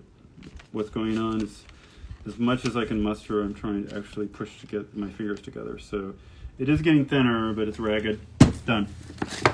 And we'll do a 45-degree angle, same thing. And I think we'll just shoot this while we're off the AMA afterwards and post it as an example of texture. My favorite texture, my favorite shape in Stratacut. Done on the fly in 5 minutes, and we'll do that tomorrow. And you just repeat it. So, all right. Now I'll take a few cuts so you can begin to understand what's going on, but I'm not going to finish to cut it tonight. I just wanted to show you that's roughly what it is. The reason this is so dynamic is it's so explosive. So I've already got this sort of beautiful, sexy outline shape coming. Mm-hmm. You didn't lose it? It paused for a second. Okay. First, does everybody see what is there any questions about how I got here and what I'm up to? Probably. All right, bear with me. So these are exploding outward. When I get, and now the diamonds are, the stars are now looking like exploded, what would you call them? They're just they're like long creatures now. So this will go really fast. And I will cut the rest tomorrow. Or I'll cut it tonight, but when we're off camera, because it's I have to get back into discipline of shoot, the slow discipline. You can't animate when you're tired or so that's that. There was another question. I think I answered my favorite shape. What was that other question? Who are some of your favorite Stratacut artists? than yourself? I've seen a lot, several things that I've liked a lot, but I'm not. I've only really come back to doing this the last 3 months. Off and on, I would do stuff. I just haven't looked. Really, all I'm trying to say, I just haven't looked enough to really call anybody out. The gentleman you mentioned earlier who did the loopy walk. Speak his name one more time. Aces Merino. Aces Marino. Great. I think a guy named Nicholas Livesey did an abstract Stratacut. He had a really good camera and a really good clean look to it. This is probably 7 years ago. I want to call out Scott Nordland because even though he passed, he's starting to get really good at it at the end of his life. He helped me a lot on several of my Stratacuts. He was one of the eager first students, and he helped a great deal on the piece of cake. You have to give him an enormous amount of credit for taking the concept, and he did a lot of execution on that was really strong. So he's my favorite because I worked with him and he actually grasped it. I want to mention, Michael O'Donnell and Galen Beals because they were my assistants on Freaked. How did I get Freaked done in 3 weeks? Well, I had Galen Beals and Michael O'Donnell. And they could do two things. They would build me just a massive amount of pre-texture, of sous chefing, all these lines and textures. And they knew how to crack that out. I could teach them and they were very productive. And then they did a fair amount of umbilical cord here, and I could teach them how to move the big giant texture doing, they could figure out how to, after I built the block, they could cut it. Because, cutting is a skill that people can learn. And then they animated the stop motion part of it after the fact. Many of the shots are either Galen or Michael. There are a lot of people doing it currently, and I'm really proud and happy to hear that and see that. That's pretty amazing to me. Again, I have really only been looking the last 3 months, and Isa has brought half the people I know of, she brought me the attention to see them. So this is just my own ignorance. So that's why I'm not mentioning a wider group. Do you know Lee Hardcastle? Lee Hardcastle. He did Stratacut a couple Sounds times. great. No, but I'm going to write it down, and I'm glad that people care. That's really gratifying that there are others who can see the potential, and all right. I will learn a lot in this process, so this will be part of that. The fact that there's a small community that is actually active and doing it is pretty great. There's a lot of people, I don't know that I'll get their names right, and I don't want to spend the night remembering partial things that I'm not really clear about, so forgive me. I could answer that better, but Walter Ruttman. Let me add Walter Ruttman. Who is Walter Ruttman, you might say? He was the actual animator on Prince Ahmed, which was the 1932 or 30-something Lonnie Reiniger film that had the wax cutting, and he had a reasonable horse shape, and it was sort of a nightmare. So he was working in silhouette, and they didn't do much, but they were shapes. So you'd say that's the beginning of the language, right? Shape distortion over time really is that. He just didn't develop the language. And Oscar Fissinger gets credit, but I don't know. I can never tell if it's his stuff or somebody who worked for him. Like he gave them this, hey, go cut it. I don't know. I just don't know. It's primitive, but inspiring that people were, trying it. But I think it's good to know Walter Ruttman, who I didn't know. I learned about him at Anima Mundi, so I only knew about him 10 years ago. Is the actual guy doing it? That's all I'm saying. He had a director, and people gave her credit, but it was actually Walter Ruttman. Or Oscar Fissinger was the director, but who was really doing the work? That's all.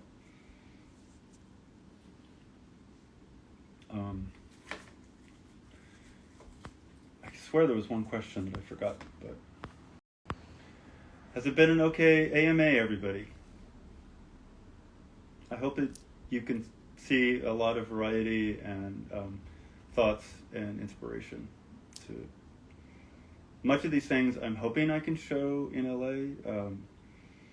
We'll see how much makes it down and what shape it's in. So I don't want to be too hasty on some of it. But I'm very excited. That's why I'm working so hard. Is I'm very excited for the show and the kitchen show. That's right. What was the kitchen show like? That was the question. It was crazy because I filled an entire giant room with these pieces hanging on windows, and they were all lined up in different ways. So you were walking around in these maze of two-sided pieces.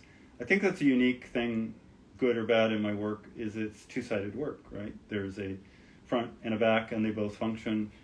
And how do you display that? How do you display it? Well, I hung it, so a lot of it was just hanging in this giant space. It's a thing to behold when you realize there's like 30 paintings hanging from a ceiling. How did I have time to actually do that? I'm trying to remember how we accomplished that setup. The kitchen's venerable, and I want to call out Amy Taubin. Amy Taubin was a writer for the Village Voice at the time, and she had seen my work, and she was an advocate, and that's primarily why the kitchen show happened. She saw the validity of it and what it was trying to do. She understood BuzzBox, right? The reaction to BuzzBox was very strange in many ways when it was first released, because it went to Hiroshima, for example, for the 1988 Hiroshima Animation Festival. It had won some other things like an AFA award and other awards, which is good. AFI award, sorry.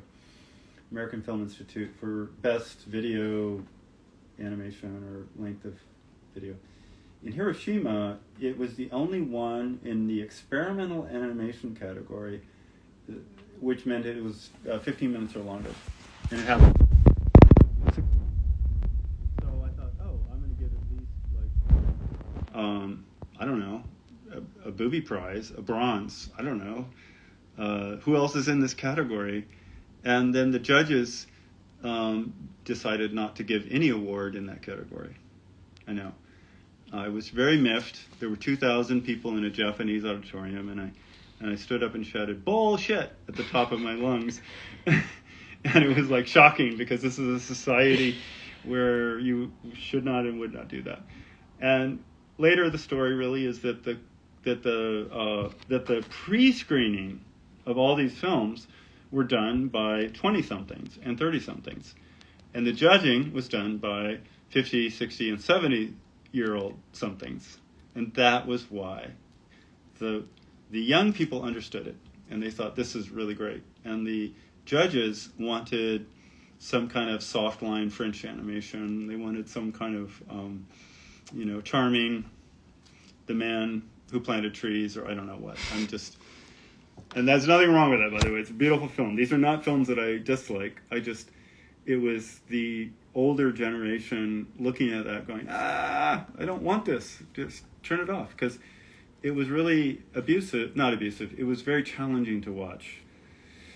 The speed looked really fast. And something I noted to Isa when she came here too, Coloma and I have noticed this, my wife, but is that it seems slower now. It's funny how when it first came out, it just seemed radically fast, and it now seems to be, it's TikTok speed. Everybody caught up, it's just da da da ba bum bum ba. Yeah.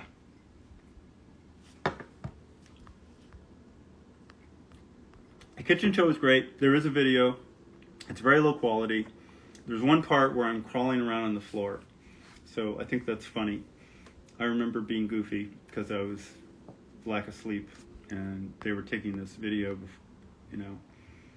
I would love to see a high-res AI version of that someday when they choose to up-res that, because then the texture, the feeling of the place is hard to get because the 3/4 is so bad. But it's out there. It's on the interwebs, YouTube somewhere. Again, I'll have a website. It's coming. hopefully 2 more weeks, the links will be up, and a lot of this stuff will be easy. I'll just be able to say, go to the website, and you'll be able to find that stuff. But this has been very recent for me to, I don't know, come out of COVID. Although we're not out of COVID, but I mean let's call it post-COVID. Now we're into BA.5, Omicron, whatever that's going to be. And attempt to, take some perspective on it. One thing I've noted is that how did these pieces last for 40 years, right? It's very strange to do something 40 years old, look back on it, and clay is a thing that does not last. It is a thing that always gets damaged, always eventually looks funky, and always gets thrown away. And Stratacut was my attempt to reinvent it. So it could be not just archival, but clean looking and really amazing, but archival. Something that you can hold on to, and if you treat it as a good vampire object and you don't abuse it with ridiculous temperature or direct sunlight, it will last for as long as humans last, or whoever wants to take care of it.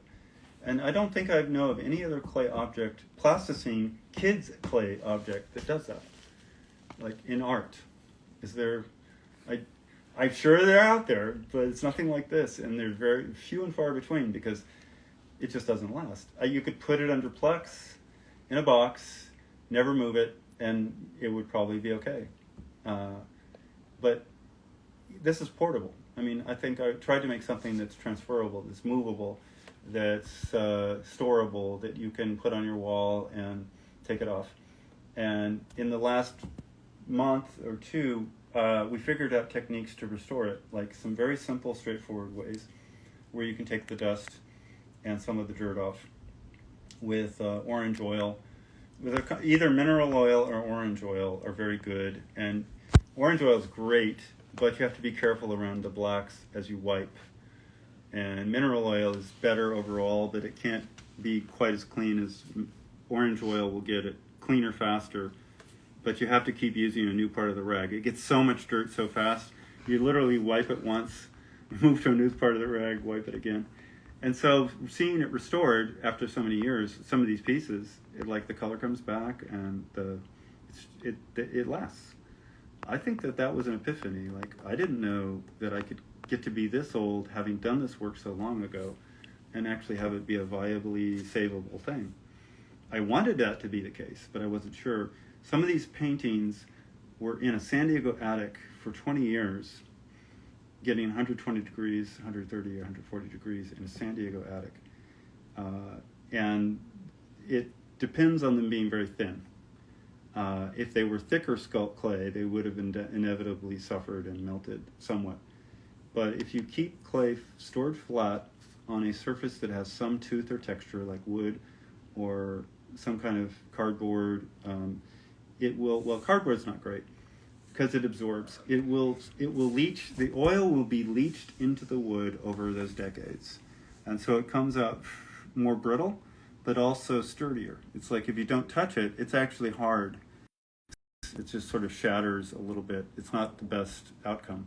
When it's soft and pliable, it doesn't shatter. It's very resilient, but it can melt.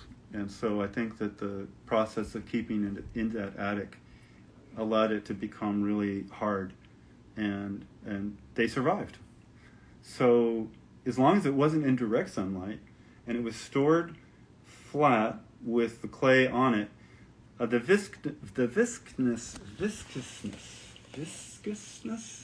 viscosity of clay is a very strange, oily, waxy, weird feeling.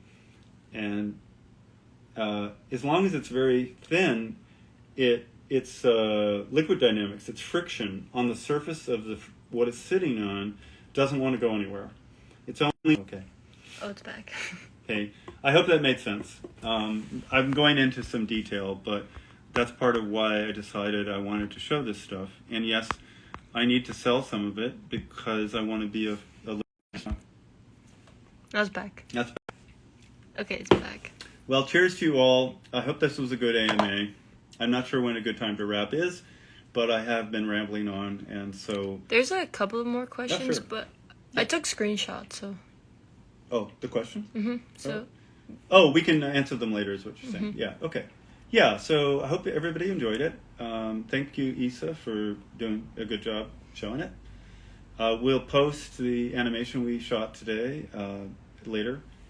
And yeah, I hope that I have an online store eventually, and people who are not coming to the LA show will have a chance to participate, because it encourages me to continue. So it's a good time to... I think the world is also... One last thing I'll end with is that the world has come full circle. In a way, what I was trying to do in BuzzBox regarding the, let's say, neoliberalism, ultra-capitalism as a societal process, as a norm. That's the way society was going to be. And these things have come back full circle. The things that started in the 80s have come back to full circle in the 2020s. Like a giant frickin' doppelganger of horror. There's so many seeds that were planted then that now... So by what I mean is the war in Ukraine, to me, is a giant echo of the Vietnam War that I lived through, and the Strategic Defense Initiative, some of the things, the Cold War that Reagan, etc., was a part of.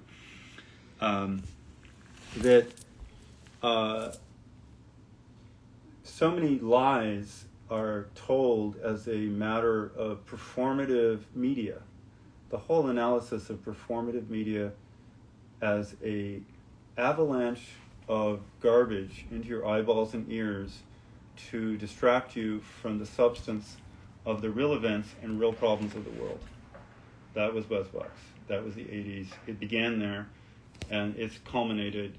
So I believe the art is relevant again. That's also why I feel like it's worth doing, because all of these themes are absolutely in full bloom with a vengeance, 100 times over now.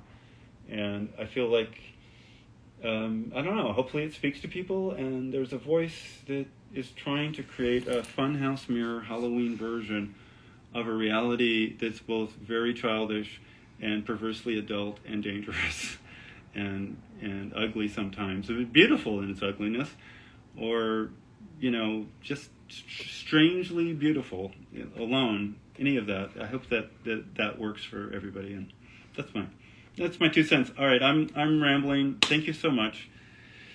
Exhale. That was a lot of information, and hopefully I did an okay job, and it all made sense. So we're going to sign off for now. Thank you again, Isa. Goodbye, everybody. If I look at them... David's going to be looking at the comments now. Oh, can they hear us? Yeah. Oh, it's hey, everybody. Back on. Sorry. But, yeah. Okay. Just scroll up. So should I just answer them? Well, he just... Yeah, I'll go through. Okay. There we are. Bye-bye. Thanks so much. Thank you. Great. Hope we can rewatch this later on your page. Thank you. Yes, I hope so. Jan Stant. Hello, Alter Soy. I'm waving back.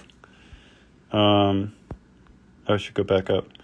There's a lot. I'd love to buy a Stradiquarium for my living room. Excellent. And editing office. Would love to have a unique piece like that here in Down Under. I would love to fly down under and bring that to you. Yes, I see the hearts coming up. Thank you. Excellent. I love those. The Stradiquariums are just, when they're lit right, absolutely amazing experience. Good. Super personal and valuable. Great. I'm just reading out some of these. Jan Stant. Would love to have someone. Yeah. Regards from Toronto. Thank you, Jan Stant. This is great. Invaluable session. Ellard. Hey, Ellard Devane. You're a great fan, and I see your posts and appreciate them. You're from San Diego, Mitch Morass. Yes, I was born and raised in San Diego, 1958. Went to Patrick Henry High. Lived in Del Cerro. So these parts across from San Diego State. My dad was a sociologist. My mother was a school teacher. And yes, I love the Chargers, and I put up with the Padres. They seemed like a stupid name, but they're all good. I ordered a slice. Yeah, it's a creepy color, and I can't wait. It's coming. It's coming creepy. I sent it out today, the slice. It's coming creepy. Coming. Idiot Box started following you. Good. I saw that. That's good. I like that. That's a good. Hey, Diego. I love you too. Yeah. Thank you for your time too. I'm glad you could listen to this discussed forever, Janstadt. Wow. This is great. Fantastic AMA. Woo. Mm-hmm. Yes, a feature-length film with Stratacut. Hey, yes, it took me 3 years to do the last, 15 minutes. I don't have, I need the billionaire to finance this. Truthfully, AI, Isa knows that I think AGI and AI will be the answer, that I'll be able to do Stratacut keyframes or use Stratacut as a texture database from which any kind of AI, like let's go GPT-3 or DALL-E 2, these are AIs that are happening. And so I'll be able to do much more work using AI finally than I can do on my own. And that would be good to do. What was it like working during a golden plasticine mu? Plastimu. That's good. Plastimu. I like it. That's a... Plastic emu. Plastic emu. All right. Surrealist stop motion, 80s, 70s. The Quays. I think it was great. I didn't know the Quays, respected them. I might have talked to them on the phone once. I'm thinking of the Aardmans. We work together, and I, know them. And a lot of other animators at Benton's are amazing, and just so many. Yeah. Have I worked on a movie? Freaked. Freaked is a movie, and I did the title sequence for Freaked. It's a great movie. And thank you for the hearts. Thank you for the wave. Dan Harling. What is my favorite color? It used to be yellow. When I was young, I loved yellow. And then I realized, somebody told me, that's the color of insanity. That's the, yes. It's because it's so audacious and bold and bright. And then I decided as I got older that I like blue. Because it's calming and beautiful and grounding. And I like everything. Colors are only good when they're joined with other colors, and then they're great for other reasons. But you got my two favorites. I like purple and violet because they're sort of royal and weird, and I like off greens because they go really weirdly against violet and other things. Why did I choose the name Strata? I sort of explained that. Mm-hmm. It's like the earth. It's colored mud. I am sculpting with colored mud. I am programming colored mud. We are of the dirt. The strata is just the bisection, frame at a time of the earth being cut away, and I'm just, doing it in neon mud colors. Save this Instagram live. Yes, I'm glad. Yeah, Janstadt. It's getting late. Daniel Lam. Hi. Yeah, I'm just scrolling back up. Let me go to the new questions. Maybe I'm going to scroll back down, go into the new questions. See what they are, if any. Mostly following me. Yes, you can watch this later on. Love to buy the Strataquarium. Well, Plastimu, I would love to build one or one of them for you. And great to know. They're like amazing gems. They're like just giant gems that glow from within. I'm glad that people responded to that. That's the first time anybody's really seen them, by the way. You got a lot of first looks tonight. I'm gonna wrap it up then. Thanks again. It's good to read your comments. I'm glad everybody got something out of it, enjoyed it. Thanks, everyone.